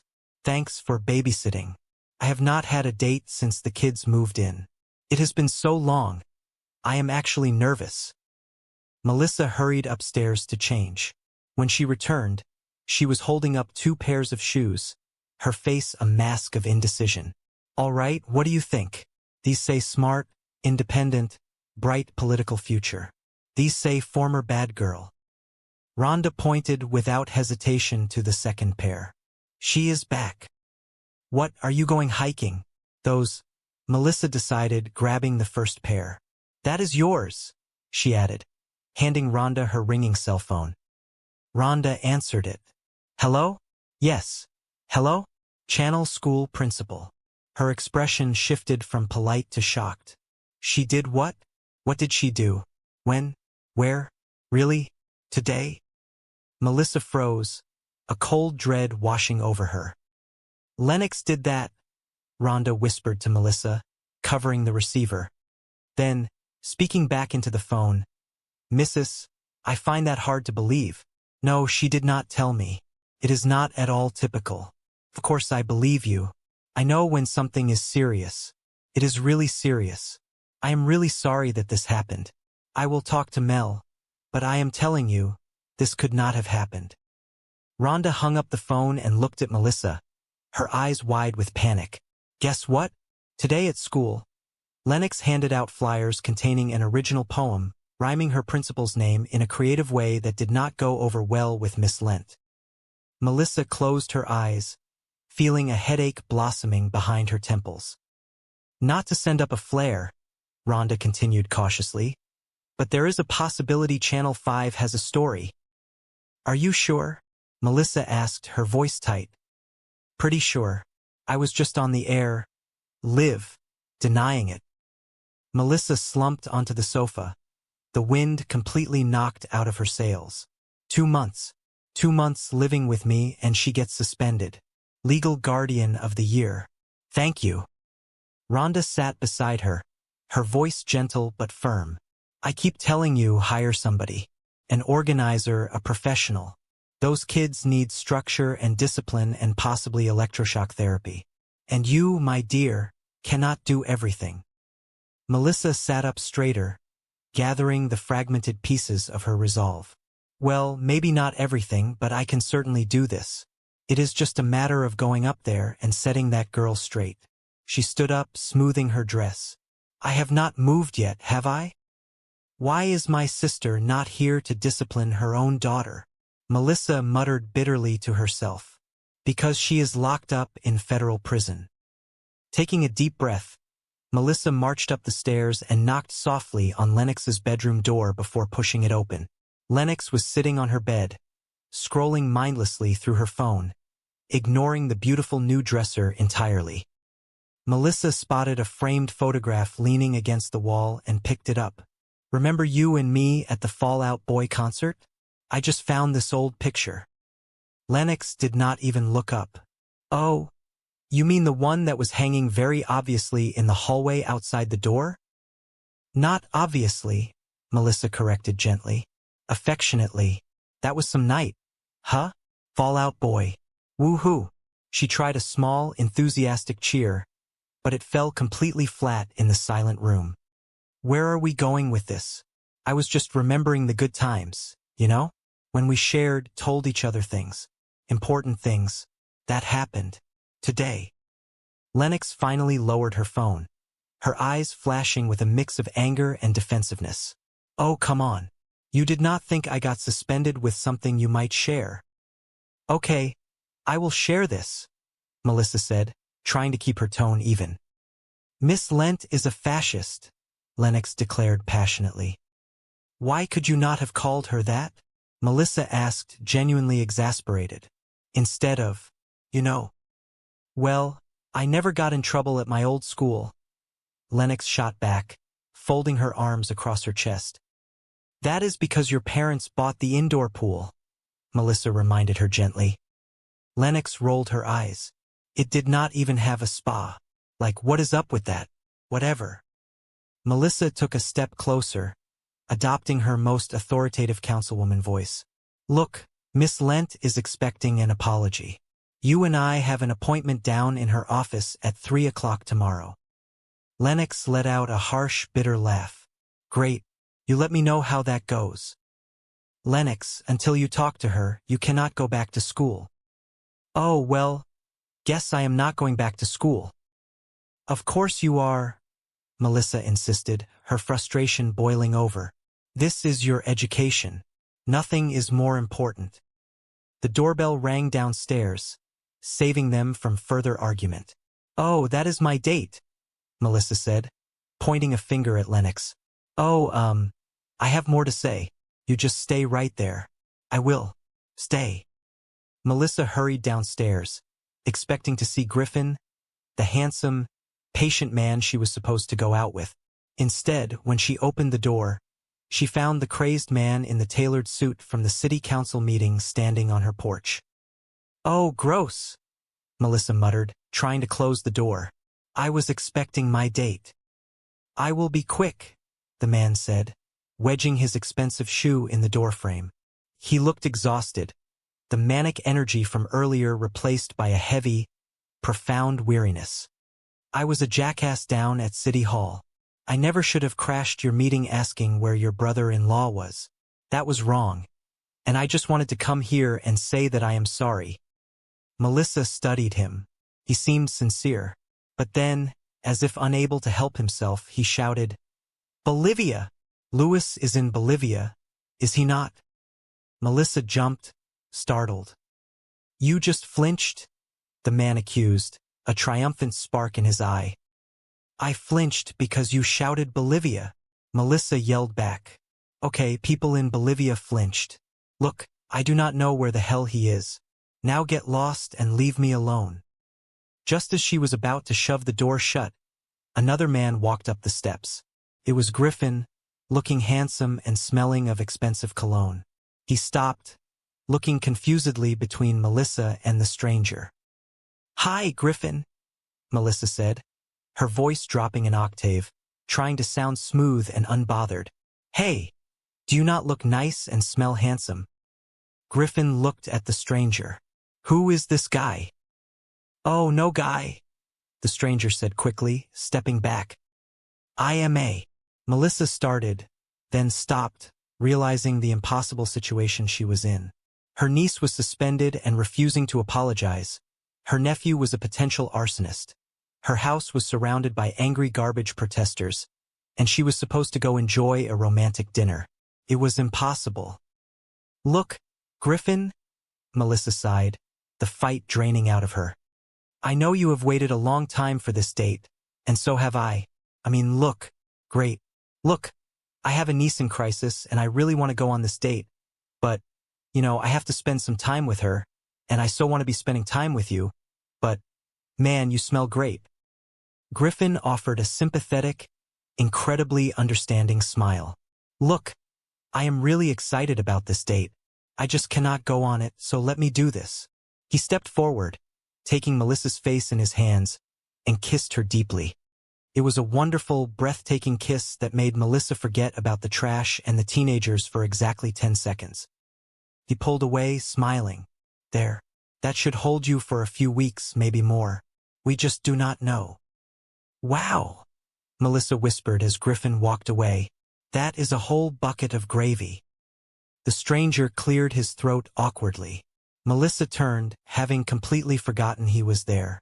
"Hi, Rhonda," the man said, looking at Melissa's friend who had just walked into the hallway. "I know I am late." Rhonda blinked, confused. "Really? That late?" "Yes, I filled out the paperwork for the nanny agency. It is right here," the man said, pulling a folded piece of paper from his tailored jacket. Rhonda looked at Melissa. "No kidding. I am late. You should have said that before." She grabbed her purse and hurried out the door, eager to escape the madness. Melissa closed the door and leaned against it, crossing her arms. "Oh, dear God, relax. It is a happy visit today." The man stepped into the living room, looking around and utterly arrogant. But she was desperate too. "Yeah, you are perfect," she said slowly. "There is just one little detail. I do not really like you." The next morning, the Burke household was a whirlwind of pure chaos. Melissa was frantically gathering her files for the day's council sessions, her hair half-styled, holding a piece of toast between her teeth. "You know about the school bus?" Joe asked casually, walking into the kitchen pouring himself a cup of coffee. He was already treating the house as his own domain. "Not running today. Jackson Street block because some kind of garbage protest." "Crap, crap, crap, crap, crap," Melissa chanted, dropping her files on the granite counter. "Oh, I mean golly tough break." She looked at Ryder, who was sitting at the table, looking hopelessly lost. Okay, I will take you. I will just miss my meeting. I mean, it is not like we need the police department. No, no, no, no, Joe interrupted smoothly, taking her keys from the counter. You will make your meeting. I will take him. He turned to Ryder, extending a hand. Hey, hi, I am Joe. See that Porsche out there? Ryder looked out the large front window, his eyes lighting up. Yeah. It is mine, Joe said, a flicker of his old pride returning. For 10 more days. Sweet. He tossed the keys in the air and caught them. I do not know if that is your. Oh, screw it. Buckle up. As they walked out, Ryder turned to Melissa. Is not that the cute yelling guy from yesterday? Yeah, Melissa sighed. He is a homeless commodities trader. He is taking care of the kids. How high do I sound right now? Later that morning, Melissa sat in her office at City Hall, her assistant standing nervously before her desk. Bottom line, she sounds great, her assistant said, holding a file from the actual nanny agency. The perfect nanny. You were right. I cannot do this alone. What commodities trader? Her assistant asked, confused. No, he is just temporary. Melissa insisted quickly, defending her impulsive decision. And he is not cute. No, he is not.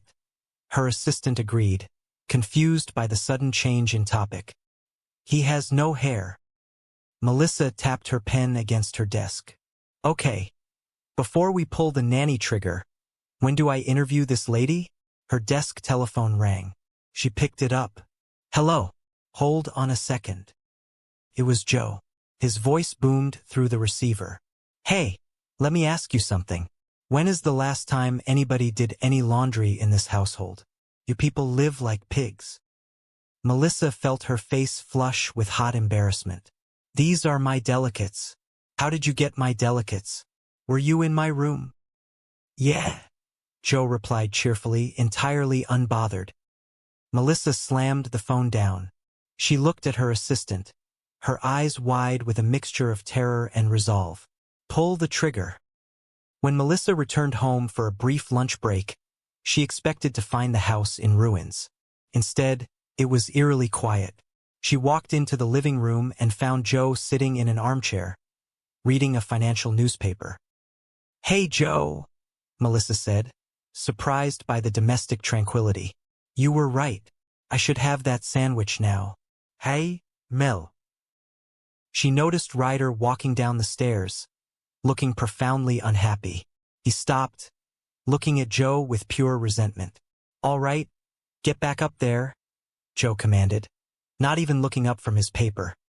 Melissa stopped in her tracks. What is he doing home in the middle of the day? His history paper, Joe replied simply, turning the page of his newspaper. What? Melissa demanded. Wow, all right, pack the veins back in your forehead. I took the kid to school, right? And he tells me he does not have his history paper. So we drive back here to get it, and then he tells me he did not exactly write it. And I said, well, you better exactly write it because it is due today. So he is up there writing it now, and he does not come out until it is done. Huh? Now that is nannying. Melissa stared at him, appalled by this blatant breach of educational protocol. You brought him home? You do not bring a kid home who has not done his work. You leave him at school to get yelled at, which is what he has got coming. Joe lowered his paper, looking at her as if she were speaking a foreign language. What kind of rules are those? The rules that everybody knows, Melissa insisted, her voice rising. I am somebody. I never heard of them. She turned away, realizing she had a bigger crisis on her hands. The clock on the wall read 2 in the afternoon. Her appointment with the principal was in an hour. She walked to the bottom of the stairs. Lennox, you ready? Melissa called out. It is time to go. There was no answer. Silence hung heavy in the large house. Melissa marched up the stairs and threw open Lennox's bedroom door. The room was empty. The window was open, a gentle breeze blowing the curtains. Melissa ran back downstairs, panic clutching her chest. She found Joe in the kitchen, casually eating an apple. She is not here, Melissa practically screamed. Where is she? You were supposed to watch her. Joe looked completely unbothered. You never said that. Because it is obvious? Melissa shouted, her hands flying in the air in sheer exasperation. The girl got suspended. She is gone. She has ditched the meeting. Joe took a slow bite of his apple. You know what? You are right. Melissa stopped, surprised. I just said you were right. That was a compliment. She took a deep breath, trying to calm her racing heart. Okay, she has like 3 places she usually goes after school. I will start there. You want me to help you? Joe asked, tossing the apple core into the trash. Yes, please do, Melissa said gratefully. Nothing, Joe replied with a smug smirk, crossing his arms. I can work with this kid. Wow. While Melissa scoured the local coffee shops and parks in a state of high anxiety, Joe walked out to the backyard. He climbed the sturdy wooden trellis attached to the side of the garage, hauling himself up onto the flat section of the roof. There, sitting with her knees pulled tightly to her chest, staring out over the suburban landscape was Lennox. Is this where you come for your adolescent brooding? Joe asked casually, walking over and taking a seat a few feet away from her. Lennox did not look at him. Her eyes were fixed on the distant horizon. You come up here to turn me in? It is not really my style, Joe replied, leaning back on his elbows, staring up at the sky. What is your style?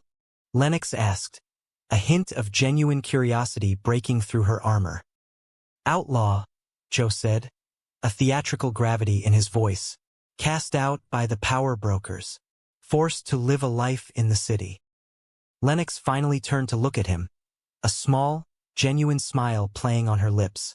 Oh, kind of like Batman if he had been demoted to a nanny. Joe chuckled, a low, appreciative sound. Nice. Are you not supposed to be at a meeting at your principal's office right now? Lennox's expression darkened instantly. She looked back at the horizon. Why should I? Crap goes on there all the time. Miss Lent fires the music teacher, completely gets rid of the band, and everybody is afraid to talk about it. I am tired of life being unfair. How about for once it just be fair? Joe sat up, his demeanor turning serious. He looked at the young girl, seeing a reflection of his own recent devastation. I would be upset too, if my mom and dad bailed on me. Lennox's eyes flashed with fierce, defensive anger. You are talking about Miss Lent. You say so, Joe replied gently, not rising to the bait. You do not know anything about me? Lennox shot back, her voice trembling slightly. You are right, I do not, Joe agreed quietly. But what I really do not know about you is why you are taking this all out on your aunt. Because she is the only person who has not bailed on you. Lennox looked down at her hands, the anger slowly draining away, replaced by a profound, overwhelming sadness. Look, Joe continued, his voice softer now. I know she can get a little skitsy at times, all times. But since we are talking about fair, do you really think it is fair that she has to go down to your school all alone and eat your big bowl of stink for something that she did not do? Lennox looked up at him, confusion temporarily replacing her sorrow. Big bowl of stink? What is that? Joe smiled grimly. You will know when you is a fascist, Lennox declared, her voice filled with teenage self-righteousness. Why could you not have called her that?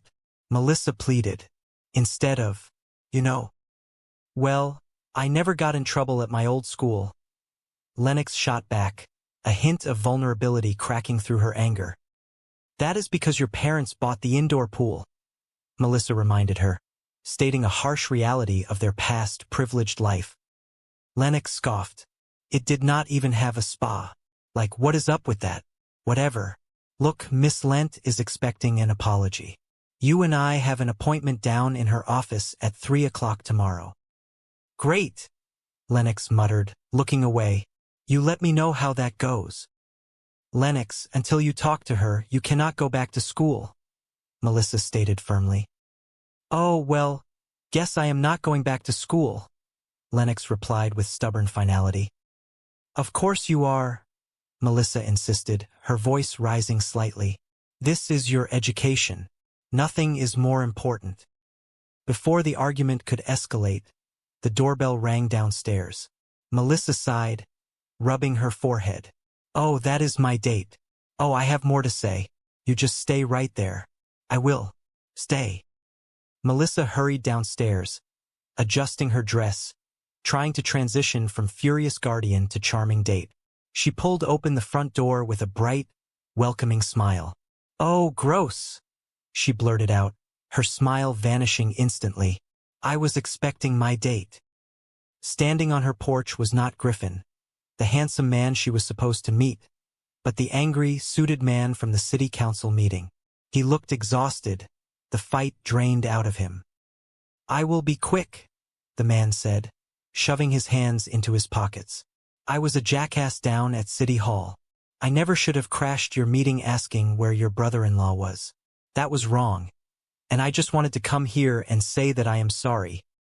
Melissa crossed her arms, still deeply defensive. Bolivia. Louis is in Bolivia, is he not? The man visibly jumped at the volume of her voice. You just flinched, he noted.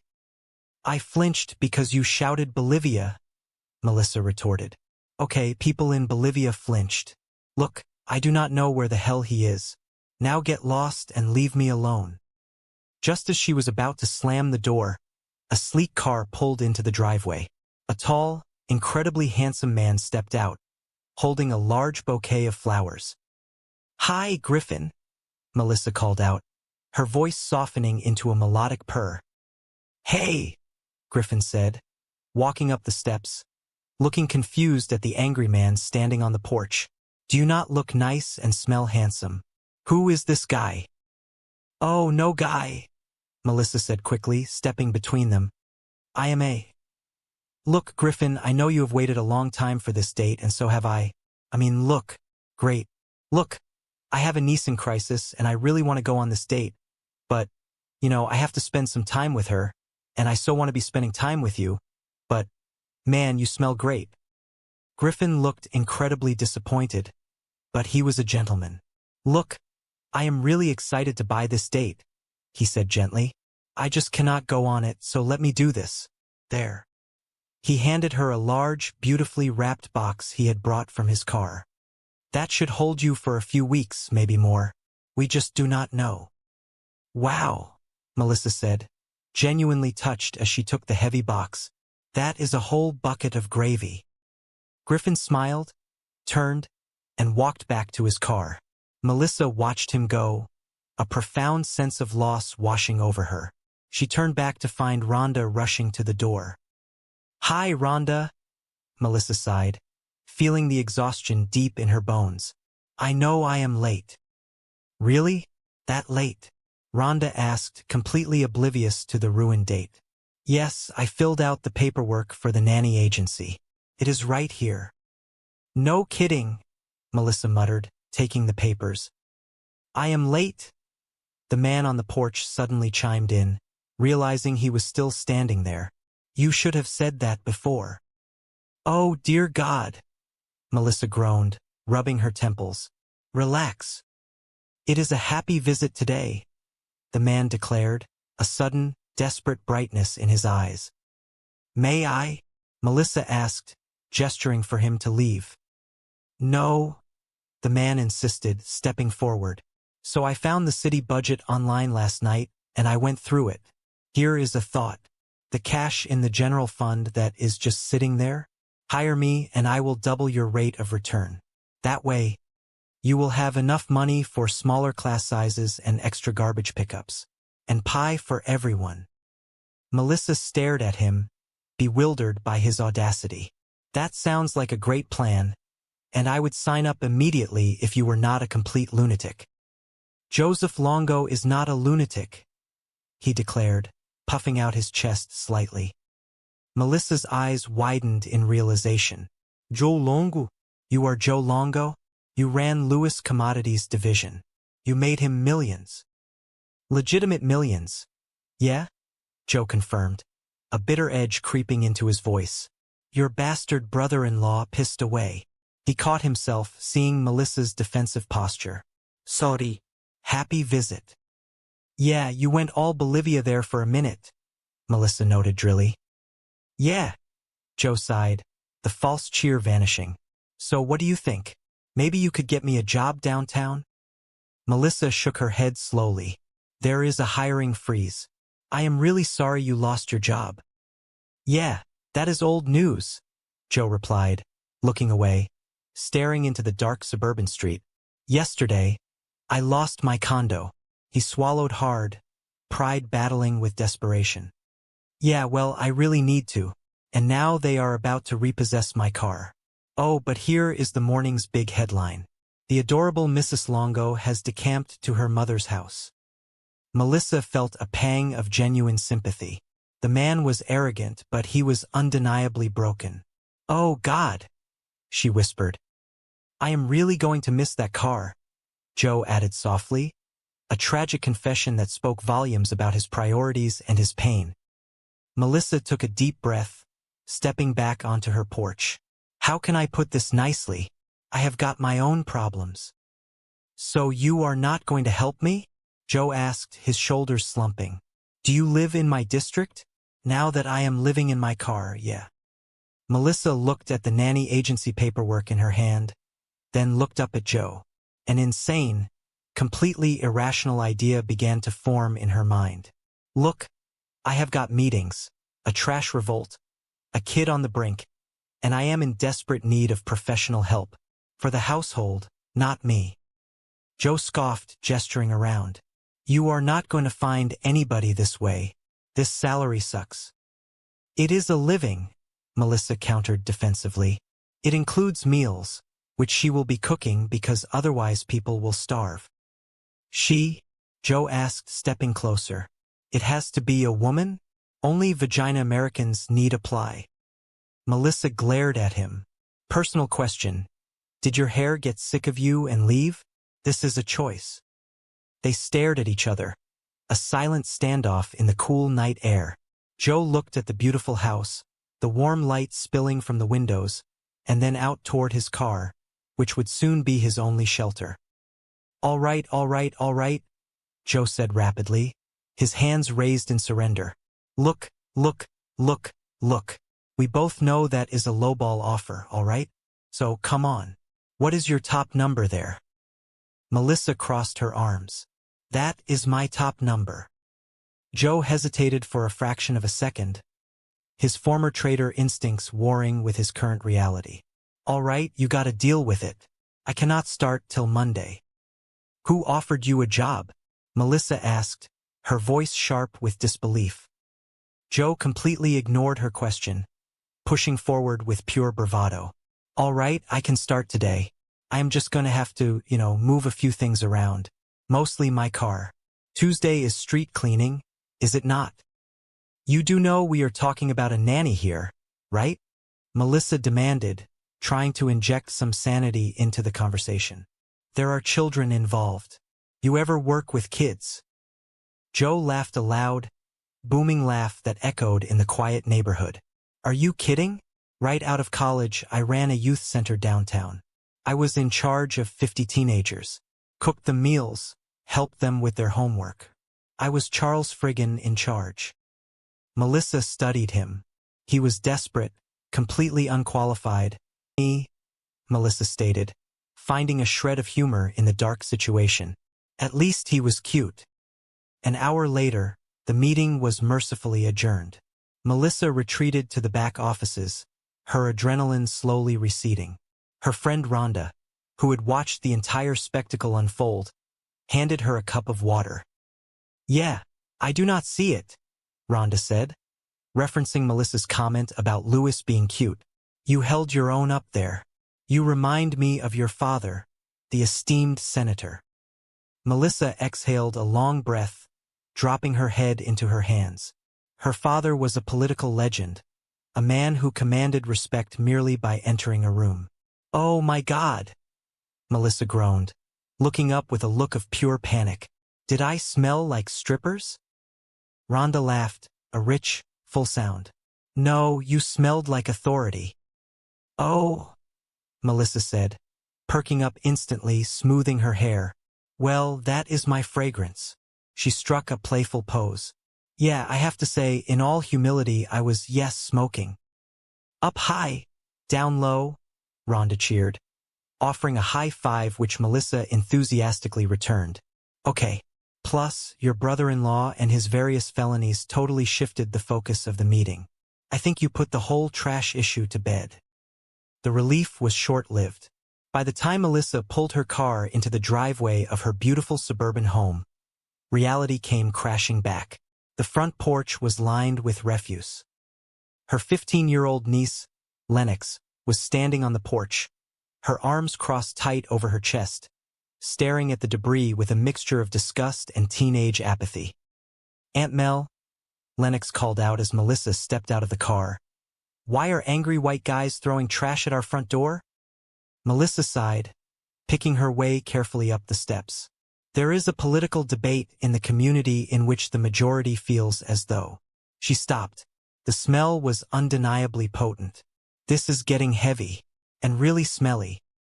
Lennox gingerly nudged a small bag with her shoe. I am just going to leave this here for you, Aunt Mel. There are like 10 more on the porch. Melissa rubbed her temples. The transition from independent career woman to surrogate mother was proving to be a monumental challenge. She followed Lennox inside the house, hoping to find a moment of peace. The house was a gorgeous, spacious colonial, but lately, it felt like a battlefield of unspoken grief and teenage rebellion. Hey, Lennox, Melissa called out softly as the teenager headed toward the stairs. Lennox, did you see the dresser I put in your room? Lennox paused on the bottom step, not turning around. Her posture was rigid. Yeah, she said, her voice devoid of emotion. Yeah, it is really cute, but I am okay.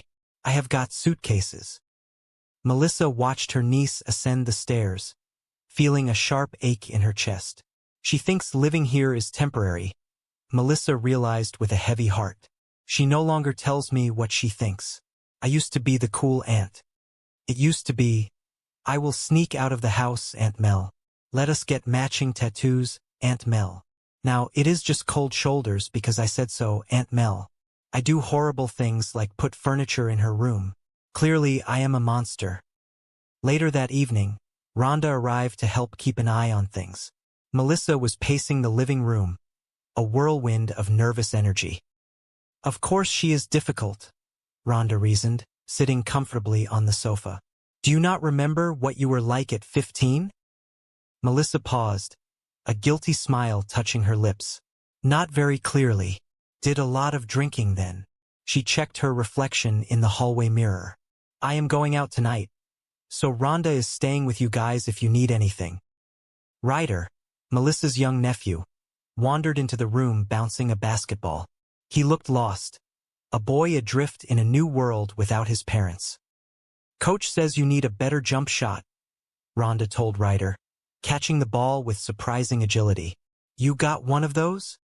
Ryder looked skeptical. Yes, Rhonda stated proudly. We Asian women are all about the hoops. She tossed the ball back to him. So if you have got any homework, do it. And beyond that, just, be good and do not. Torch the place, Melissa interjected dryly, remembering a particularly colorful incident from Ryder's recent past. Yes. Rhonda raised an eyebrow. It was one little single alarm fire. At his old house, Melissa clarified, lowering her voice.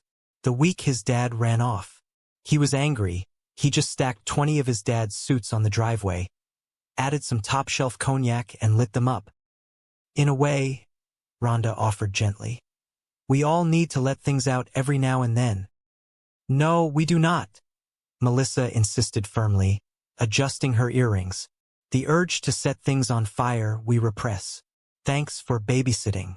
I have not had a date since the kids moved in. It has been so long. I am actually nervous. She held up 2 different pairs of shoes, looking at Rhonda for guidance. All right, what do you think? These say smart, independent, bright political future. She pointed to the sensible heels. Then she lifted a pair of stunning, strappy stilettos. These say former bad girl. She is back. What, are you going hiking? Rhonda joked, pointing to the sensible shoes. That is yours. She pointed to the stilettos. Just as Melissa was finally feeling confident, the telephone rang. Its shrill tone cut through the house like a warning siren. Melissa picked it up, her cheerful demeanor fading instantly as she listened to the voice on the other end. Melbourne? Rhonda Chong? Yes, hello? Melissa said, her confusion growing. Channel school principal. Her face drained of color. She did what? What did she do? When? Where? Really? Today? Lennox did that.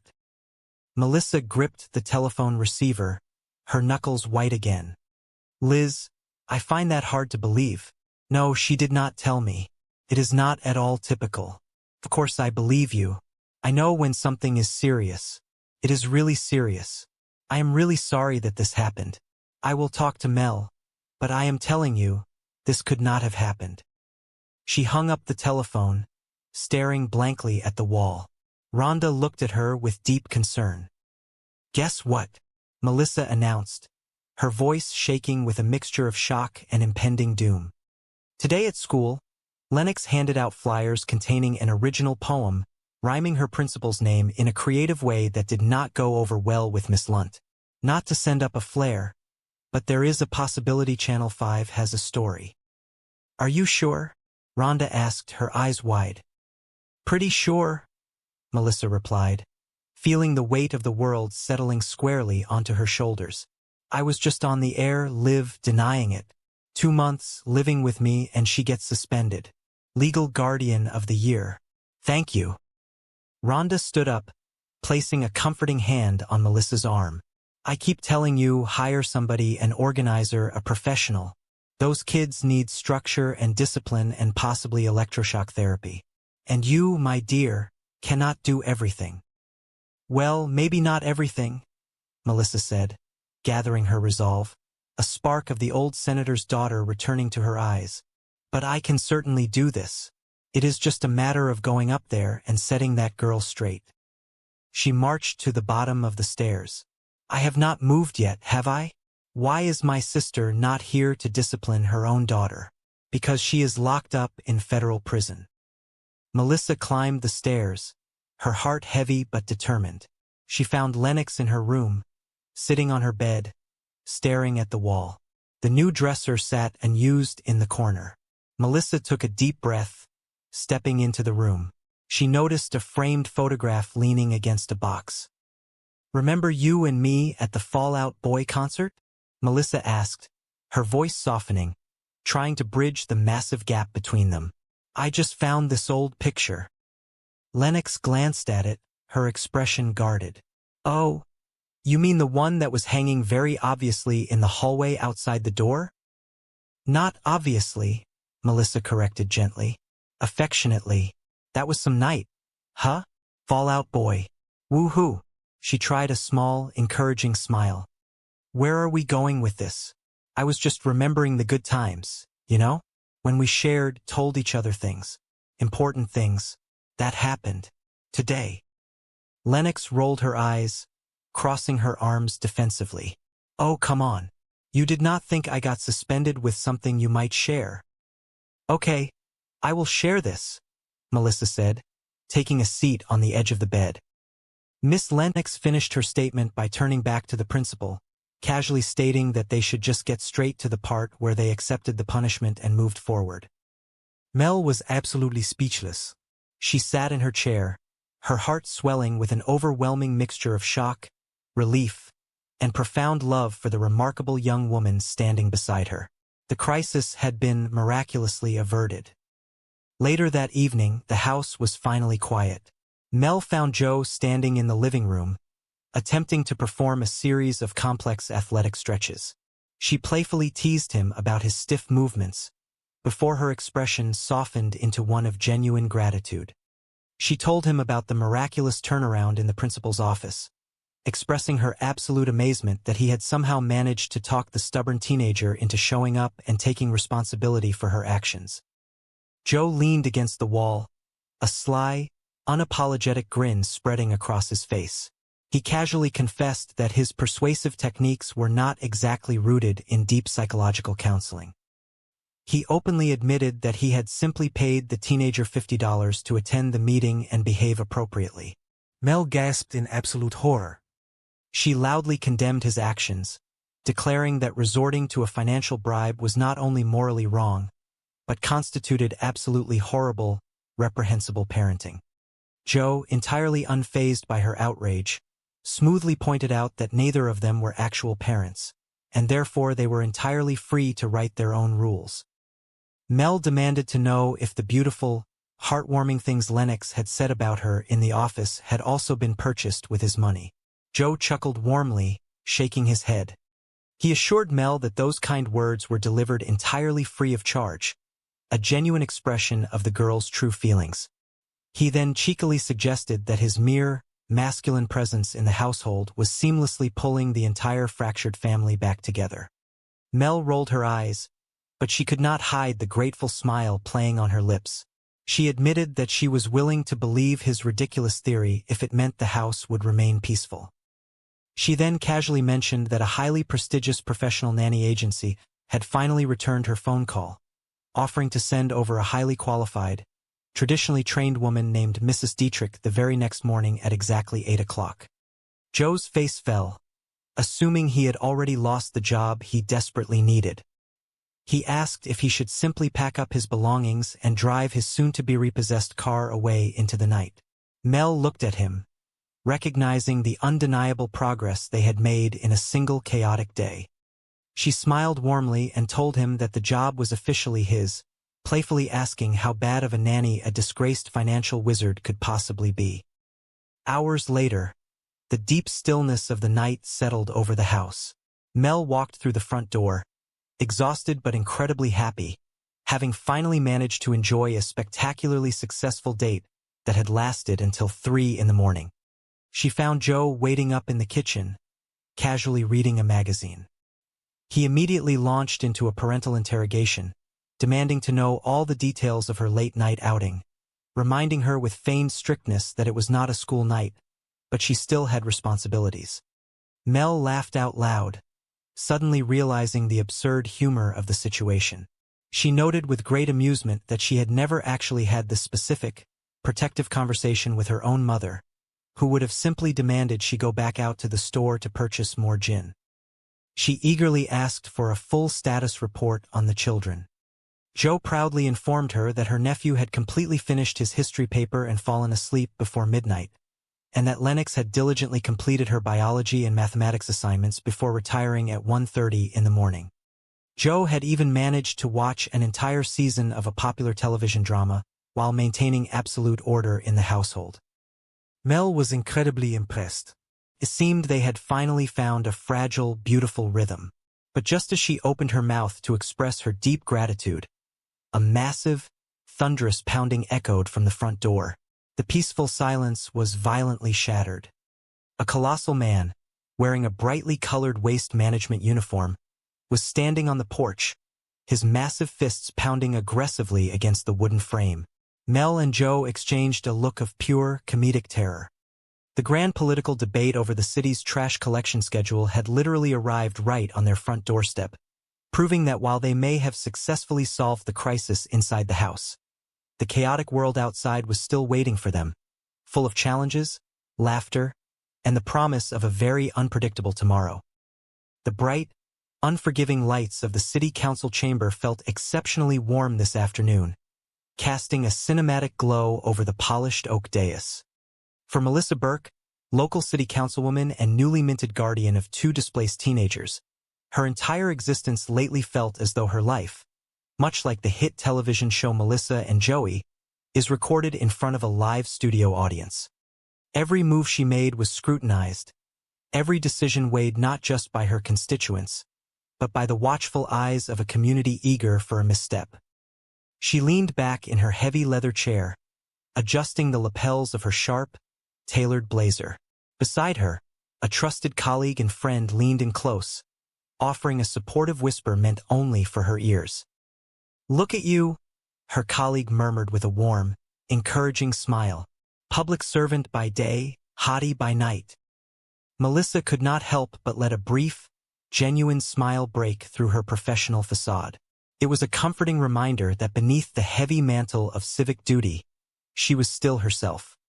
Well, Melissa whispered back, her eyes sparkling with a familiar, confident charm. I have to turn on the heat during the day or nobody get anything done. She turned her attention back to the crowded room. The agenda for the afternoon was grueling. She cleared her throat, adjusting the microphone in front of her. Our next council story is up, Melissa announced, her voice echoing with clear, authoritative resonance through the large hall. From now on, we are capping elementary school class size at 22 students. A murmur of approval rippled through a section of the audience, parents nodding in agreement, but it was immediately shattered by the heavy, thudding footsteps of a furious citizen marching down the center aisle.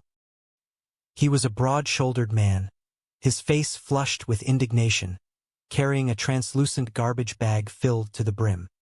"This is garbage," the angry man bellowed, coming to an abrupt halt before the podium. He hoisted the bag for all to see. "Which is piling up in front of my restaurant because you cut pickups to once a week." Melissa kept her posture perfectly straight, folding her hands neatly on the desk. She understood his frustration. Managing a city meant making difficult, often unpopular compromises. "Well," she began, her tone measured, calm and deeply empathetic, "a reduction in trash service is what pays for the smaller class sizes." She maintained eye contact, refusing to be intimidated. She had spent years mastering the art of the poised response. Crazy guys with trash bags coming at you, she thought to herself, and you stay the mature, rational adult. Yes, I did. She felt a surge of quiet pride. Take that, garbage guy, her inner voice cheered playfully. But the brief moment of triumph was violently interrupted. The heavy wooden doors at the back of the chamber swung open with a resounding crash. A tall man strode in. He was dressed in a sharp, expensive suit that looked entirely out of place in a municipal meeting, but his hair was slightly disheveled, and his eyes burned with a frantic, desperate energy. "Hey, do not be that guy." A security guard attempted to intervene, stepping into the aisle. "Do not be that guy that brings your garbage into a public arena and acts like a crazy person." The man in the suit shot back, though he was not talking to the security guard. He was looking right at the trash protester. "Act like a gentleman. Thank you." The room fell into a stunned silence. The newcomer then turned his intense, unyielding gaze directly toward the dais, locking eyes with Melissa. "Now," the man demanded, his voice carrying the sharp edge of someone who had lost everything. "Where the hell is the money your brother-in-law stole from me?" Melissa felt the air vanish from her lungs. The shadow of her brother-in-law, Louis, and his spectacular corporate fraud had haunted her for months. She gripped the edge of the desk, her knuckles turning white, but she refused to cower. "What, my sister?" Melissa fired back, her voice ringing out defensively. "Okay, but that is not me." She stood up, looking out over the sea of judgmental faces, deciding to appeal to their shared humanity. "Let me ask the room, does anybody here have a relative they are not exactly proud of?" A few people shifted uncomfortably in their seats. A man in the third row slowly raised his hand, followed by an elderly woman near the back. "It is not just me," suggesting that Mel hire him to manage the city's general fund, confidently promising to double the rate of return and generate enough surplus cash to easily fund both the smaller classroom sizes and the extra garbage pickups, ensuring happiness and pie for every citizen in the district. Mel stared at him in utter disbelief. She admitted that his financial plan sounded absolutely incredible, and that she would sign the paperwork immediately if she did not firmly believe that he was a complete and total lunatic. Joe's forced smile faded, replaced by a look of stark desperation. He confessed the harsh reality of his situation. He had lost his prestigious job. Just yesterday, he had been formally evicted from his luxurious condominium. His wife had abandoned him, moving back into her mother's house. And to make matters even worse, The bank was scheduled to repossess his prized sports car at any moment. He was a man who had lost absolutely everything, and he was begging for a lifeline. Mel felt a twinge of genuine sympathy, but her own life was currently a raging dumpster fire. She frankly explained her overwhelming predicament. She was juggling vital political meetings, a growing revolt over municipal trash collection, a teenage niece standing on the absolute brink of academic ruin, and she was in desperate, immediate need of professional help to manage her household. Joe, sensing a desperate opportunity, pointed out that the salary she was offering for a nanny was incredibly low.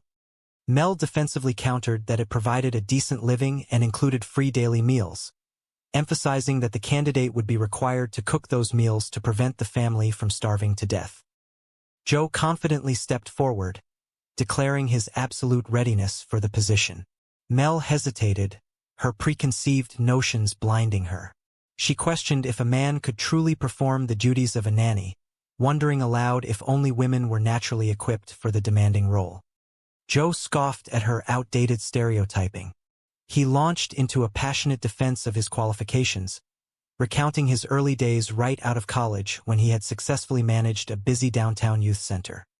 He painted a vivid picture of himself confidently taking charge of 50 troubled teenagers, cooking them hearty meals, and diligently helping them with their complex homework assignments.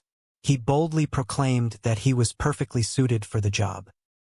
Mel looked at him, weighing her desperate need for help against her lingering mistrust of anyone associated with her brother-in-law.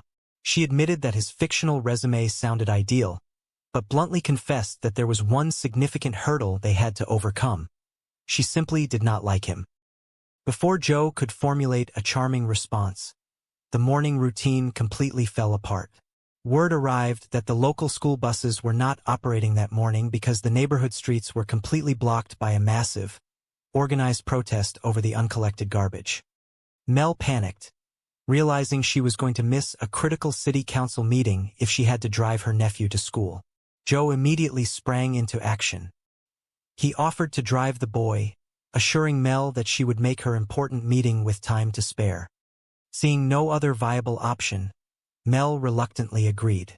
She watched as Joe confidently introduced himself to her nephew, casually pointing out his expensive sports car parked by the curb, noting with dark humor that he only owned the vehicle for another 10 days before the bank reclaimed it. Mel watched them drive away, whispering to herself in sheer disbelief that a homeless commodities trader was now officially taking care of her precious family. Later that afternoon, Mel returned home, mentally preparing herself for the dreaded appointment at the high school. She was surprised to find Joe sitting comfortably in the kitchen. She demanded to know why he was casually lounging around the house in the middle of the day. Joe calmly explained his unique method of child rearing. He recounted how he had driven her nephew to school, only to discover that the boy had completely failed to write a mandatory history paper. Instead of leaving the child at school to face the wrath of his teachers, Joe had driven him straight back home, marched him up to his bedroom, and ordered him to write the assignment, declaring that the boy was not allowed to leave the room until the paper was entirely finished. Mel was absolutely appalled. She argued that Joe's actions violated the universally accepted rules of parenting. She insisted that a responsible adult never brings a child home to avoid a forgotten assignment, but rather leaves them at the school to endure the righteous yelling and disciplinary action they so richly deserve. Joe simply shrugged, claiming he had never heard of such ridiculous rules, firmly believing in taking direct, immediate action to solve a problem. The debate over parenting styles was abruptly cut short when Mel realized that Lennox was nowhere to be found. The rebellious teenager had vanished, deliberately ditching their mandatory meeting with the school principal. Mel's panic escalated into full-blown terror. She frantically listed the various local hangouts where her niece might be hiding, preparing to tear the city apart to find her. Joe, displaying a surprising depth of calm competence, immediately offered to help search for the missing girl. Joe's instincts led him to a quiet, elevated spot overlooking the bustling city. There, he found Lennox, sitting alone, radiating adolescent brooding and deep, unresolved sorrow. He approached her carefully, his imposing figure casting a long shadow. Lennox looked up, her eyes defensive, asking if he had come to turn her in to the authorities. Joe sat down beside her, his voice surprisingly gentle. He assured her that acting like an informant was not his style.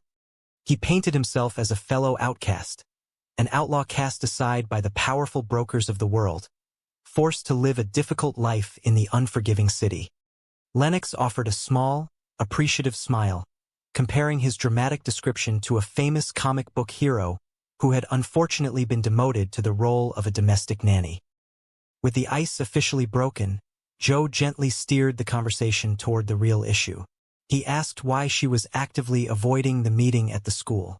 Lennox erupted with passionate frustration, complaining bitterly about the profound unfairness of the world. She detailed the tyrannical actions of the principal, who had unjustly fired the beloved music teacher and completely eliminated the school band program, leaving the student body too paralyzed by fear to speak out against the injustice. She declared that she was simply exhausted by life constantly being unfair, and that for once, she just wanted things to be right and just. Joe listened quietly, truly hearing the pain beneath her angry words. He empathized with her deep sense of abandonment, acknowledging how devastating it must be to have both her mother and her father completely bail on her during her most vulnerable years. But then, he gently challenged her destructive behavior. He pointed out that while she had every right to be incredibly angry at the world, it was entirely unfair to take all of her immense frustration out on her aunt. He reminded Lennox that Mel, despite her occasional frantic behavior and obvious lack of parental experience, was the only person in the entire world who had not abandoned her. He asked Lennox to truly consider if it was fair to force her aunt to walk into the principal's office entirely alone, to eat a massive, humiliating bowl of negative consequences for a rebellious action she did not even commit. The colorful metaphor caught Lennox off guard, leaving her to ponder the true weight of her actions. Meanwhile, back at the high school, Mel was sitting alone in the principal's office, enduring the agonizingly slow passage of time. The principal, a stern woman with zero tolerance for nonsense, coldly informed Mel that a meeting without the offending student present was entirely pointless. She suggested they simply reschedule, applying pressure by asking if Mel could somehow manage to locate her missing niece by the following afternoon. Mel, already drowning in political obligations, desperately explained that her city council session was scheduled to last the entire day, desperately trying to find a tiny window of time during her brief lunch hour.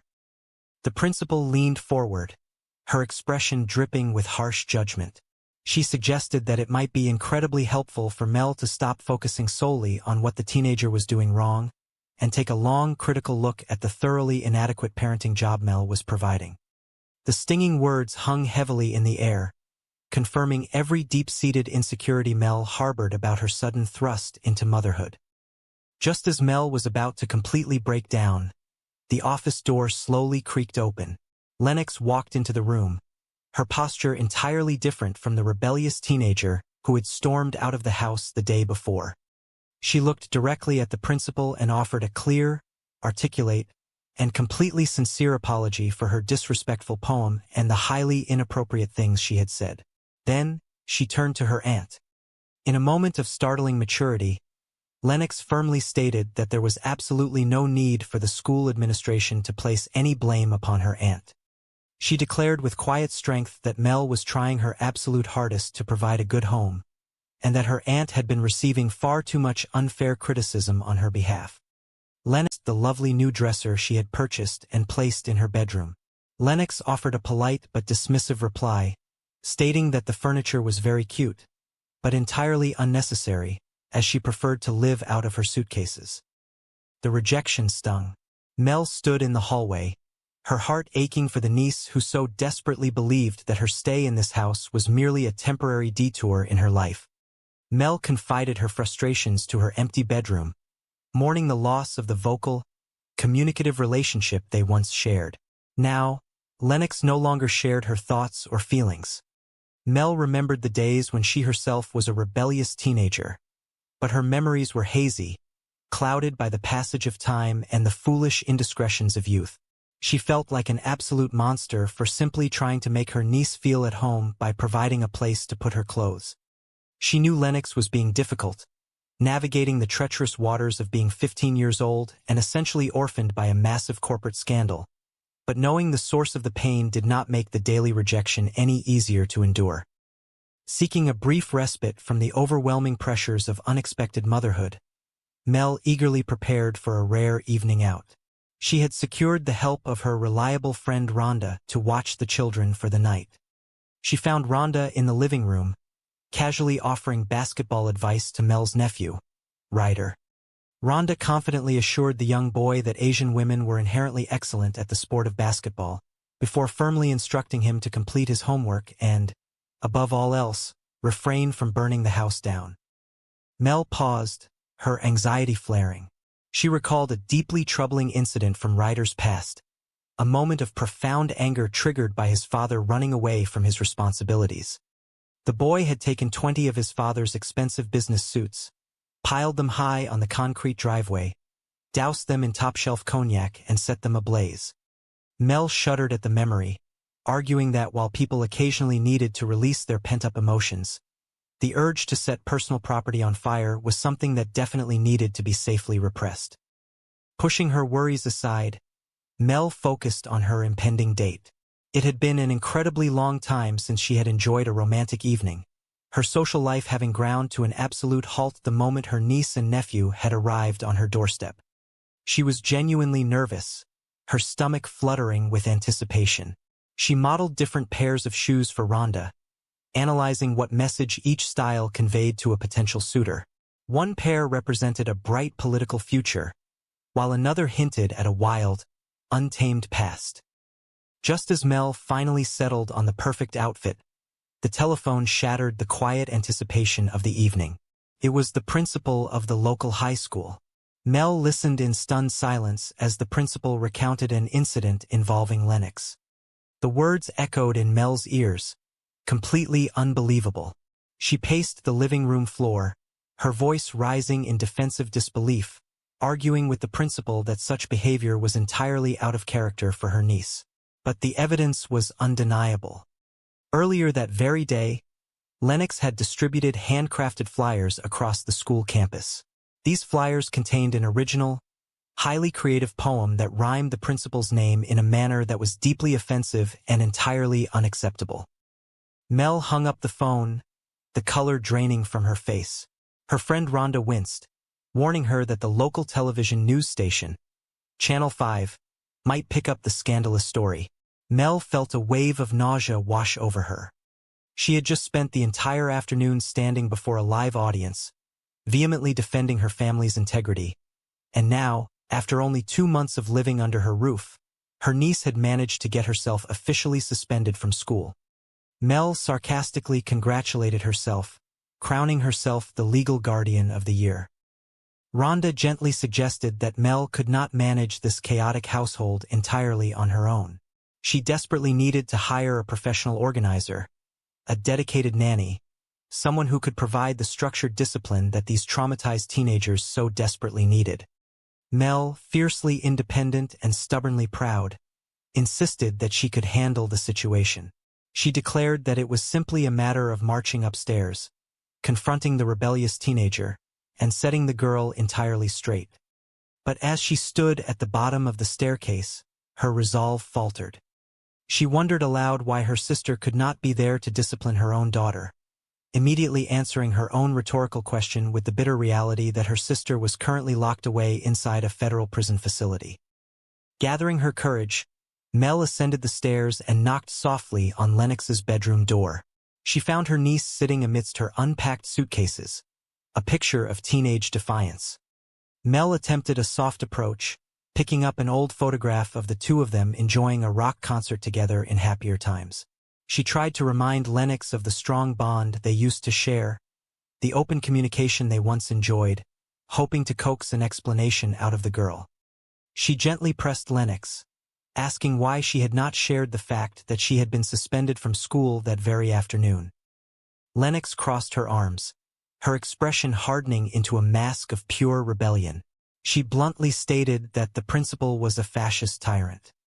Mel, ever the politician, sighed heavily, wishing her niece had simply used the word fascist instead of broadcasting a highly inappropriate rhyming poem to the entire student body.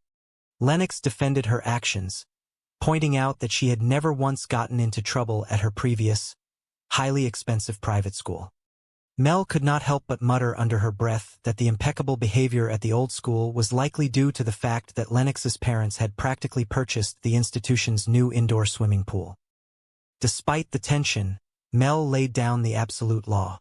She informed Lennox that the principal was expecting a formal, sincere apology, and that the two of them had a mandatory appointment scheduled in the administrative office at exactly 3 o'clock the following afternoon. Lennox rolled her eyes, feigning complete indifference, and casually declared that she simply would not return to school. Mel's maternal instincts flared to life. She firmly stated that returning to school was not an option, but an absolute necessity, emphasizing that nothing in the entire world was more important than a solid education. The heavy confrontation was suddenly interrupted by the sharp ringing of the front doorbell. Mel's highly anticipated date had finally arrived. She ordered Lennox to stay exactly where she was, promising to return and finish their serious discussion. Mel rushed down the stairs, throwing open the front door with a strained, apologetic smile, fully expecting to see her handsome suitor. Instead, she found herself face to face with the angry, frantic man who had completely disrupted her city council meeting earlier that day. He looked entirely out of place on her elegant porch. He awkwardly apologized for his previous behavior, admitting that he had acted like a complete fool by crashing her professional meeting and demanding information about her fugitive brother-in-law. Mel, still defensive, flinched violently when the man loudly mentioned the country of Bolivia, the rumored hiding place of the man who had ruined so many lives. She sternly told the unexpected visitor that she had no idea where her brother-in-law was hiding, and demanded that he leave her property immediately. Just as she attempted to close the door, her actual date, a handsome man named Griffin, walked up the pathway, looking dashing and smelling incredibly fragrant. Mel's heart sank into her stomach. She looked at Griffin, a man she had been waiting a very long time to spend an evening with, and then thought of the chaotic mess waiting for her upstairs. With a heavy sigh of genuine regret, she explained to Griffin that she was facing a severe family crisis involving her niece, and that she simply could not go out that night. To soften the harsh blow of the sudden cancellation, she reached out and handed Griffin a large, warm container of food that had been delivered earlier, telling him with a sad, apologetic smile that the bucket of rich gravy would have to hold him over for the next few weeks, as her schedule had suddenly become entirely unpredictable. The following morning, the house was a whirlwind of stress and frantic energy. Mel was desperately trying to organize her schedule while simultaneously interviewing candidates from a local nanny agency over the telephone. The doorbell rang again, and this time, the desperate man from the previous night stood on her porch, dressed in a sharp but slightly rumpled business suit. He introduced himself formally as Joseph Longo. Mel recognized the name instantly. Joe Longo was the legendary commodities trader who had worked directly under her corrupt brother-in-law. He was the financial wizard who had generated millions of dollars in legitimate profits for the company, profits that her brother-in-law had subsequently stolen before vanishing into the night. Joe, attempting to maintain a positive and professional demeanor, announced that this was a happy visit. He revealed that he had spent the entire previous night meticulously reviewing the city's public financial budget online. He enthusiastically pitched a bold idea, Monster. Rhonda poured a cup of coffee and offered a comforting smile. She reminded Melissa that Lennox was bound to be difficult. She asked if Melissa remembered what she was like at 15. Melissa paused, an ironic smile playing on her lips. She admitted she did not remember very clearly, hinting that she did a lot of drinking back then. Changing the subject, Melissa announced she was finally going out tonight. Rhonda was staying with the kids if they needed anything. Melissa turned to Ryder, who was bouncing a basketball in the hallway. She told him his coach said he needed a better jump shot. Ryder challenged Rhonda, asking if she had a jump shot. Rhonda, entirely confident, proclaimed that women of her heritage were all about the hoops. Melissa instructed Ryder to do his homework and, beyond that, to just be good and please not torch the place. Rhonda raised an eyebrow. Melissa explained the singular incident. It was just one little single alarm fire at his old house, the week his father ran off. Ryder had been angry. He had simply stacked 20 of his father's expensive suits on the driveway, added some top-shelf cognac, and lit them up.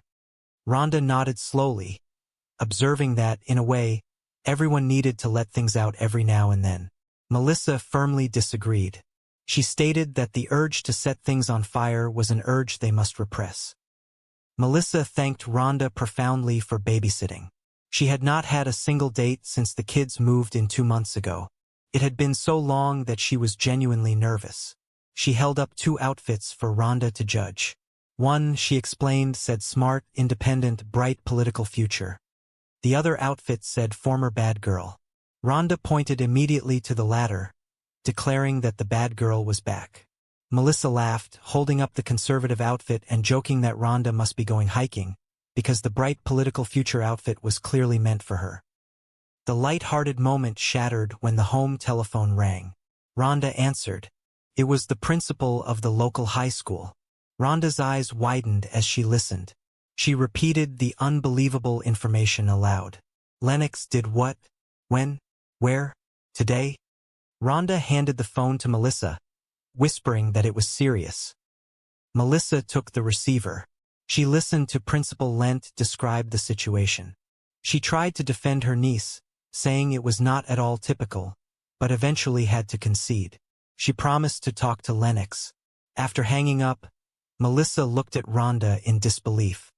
She explained that today at school, Lennox had handed out flyers containing an original poem. The poem rhymed the principal's name in a creative way that did not go over well. To make matters worse, there was a strong possibility that Channel 5 News had the story. Melissa had just been on the air, live, denying that her family was a mess. Now, after only 2 months of living with her, her niece was suspended. Melissa mocked herself, calling herself the legal guardian of the year. Rhonda gently suggested that Melissa needed to hire somebody. An organizer, a professional nanny. She noted that those kids needed structure, discipline, and possibly electroshock therapy. Rhonda lovingly told Melissa that she could not do everything. Melissa straightened her shoulders. She might not be able to do everything, she declared, but she could certainly do this. It was just a matter of going upstairs and setting that girl straight. She marched up the stairs, muttering to herself, wondering why her sister was not there to discipline her own daughter. She quickly reminded herself of the harsh reality. Because her sister was locked up in federal prison. Melissa knocked on Lennox's door and entered. She tried a soft approach first. She pointed to an old photograph. She asked if Lennox remembered when they went to that rock concert together. She mentioned finding the old picture. Lennox replied dryly that she meant the picture that was hanging very obviously in the hallway right outside the door. Melissa corrected her, saying it was hung affectionately, not obviously. She tried to reminisce about the good times, the times when they shared important things. Lennox crossed her arms and stated that something important had happened today. Melissa pressed her, asking why she had not shared the news of her suspension. Lennox finally broke her silence, declaring fiercely that the principal was a fascist. Melissa sighed, wishing Lennox had simply used that word instead of the creative rhyme she had chosen. Lennox defensively stated that she never got in trouble at her old school. Melissa pointed out that this was because her parents had bought the school an indoor pool, sarcastically adding that it did not even have a spa. The reality of the situation had to be addressed. Melissa informed Lennox that the principal was expecting an apology. They had an appointment down in her office at 3 o'clock tomorrow.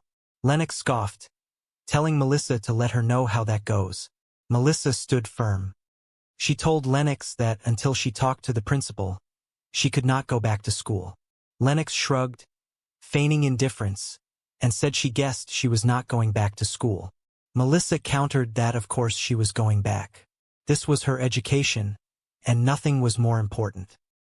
Just then, the doorbell rang. Melissa gasped. It was her date, Griffin. She told Lennox to stay right there, that they had more to say. Lennox groaned in disgust. Melissa hurried downstairs and opened the front door. However, instead of Griffin, she found a man standing on her porch. It was the angry man from the town hall meeting. Before he could speak, Melissa prepared to defend herself. But the man held up his hands peacefully. He admitted he was a foolish man down at the city hall. He confessed he never should have crashed her meeting to ask where her brother-in-law was. It was wrong, and he just wanted to come to her house and say that he was sorry. Then, unexpectedly, he shouted the word Bolivia. He asked if the brother-in-law was in Bolivia. Melissa flinched visibly. The man pointed out her reaction. Melissa defended herself, saying she flinched because he shouted a country name out of nowhere. She insisted that people actually living in Bolivia probably flinched. She told him firmly that she did not know where the man was, and demanded he get lost and leave her alone. As the man walked away, a handsome, incredibly well-dressed man approached the porch. It was Griffin. Melissa's heart sank. He looked nice and smelled incredibly handsome. Griffin looked confused at the retreating man. Melissa quickly brushed it off, saying he was nobody. She looked at Griffin, feeling a profound sense of defeat. She knew he had waited a long time for this date, and so had she. She explained with heavy regret that she had a niece in crisis. She desperately wanted to go on this date, but she had to spend time with her family. She lamented how much she wanted to be with him, complimenting him again on how great he smelled. Griffin tried to be understanding, though his disappointment was clear. He had brought a small gift, a bucket of high-end gourmet food. Melissa, overwhelmed by guilt and stress, accepted it. She told him that the food would hold her for a few weeks, maybe more, because in her life right now, they just did not know what was going to happen next. It was a whole bucket of gravy, she noted sadly, as she watched him leave. The next morning was a disaster. Melissa was running late. She walked into the kitchen to find Rhonda already there. Melissa mentioned she had filled out the paperwork for the nanny agency. Rhonda looked at her skeptically, noting that Melissa was very late. A man's voice suddenly echoed from the living room, telling her to relax because it was a happy visit today. Melissa jumped. It was the man from the porch, the man from the town hall. He walked into the kitchen with an air of unearned confidence. He introduced himself as Joe Longo. He explained that he had found the city budget online the previous night and went through it. He proposed a thought. There was cash in the general fund just sitting there. He told Melissa to hire him, and he would double her rate of return. That way, she would have enough money for smaller class sizes, extra garbage pickups, and pie for everyone. Melissa stared at him, bewildered. She told him that his plan sounded great, and she would sign up immediately if he were not a complete lunatic. Joe bristled, insisting he was not a lunatic. He reminded her of who he was. He had run the commodities division for her brother-in-law. He had made him millions of legitimate dollars, money that the bastard brother-in-law had completely wasted. Melissa crossed her arms. Joe apologized, remembering he had promised a happy visit. He noted that she had looked panicked when he mentioned the brother-in-law. Joe then dropped his confident facade for a moment. He asked if she could get him a job downtown. Melissa sighed, explaining there was a hiring freeze and expressing genuine sorrow that he had lost his job. Joe waved it off as old news. The new news, he revealed, was that yesterday he had lost his condominium. Now they were about to repossess his car. He read from an imaginary newspaper headline, stating that his adorable wife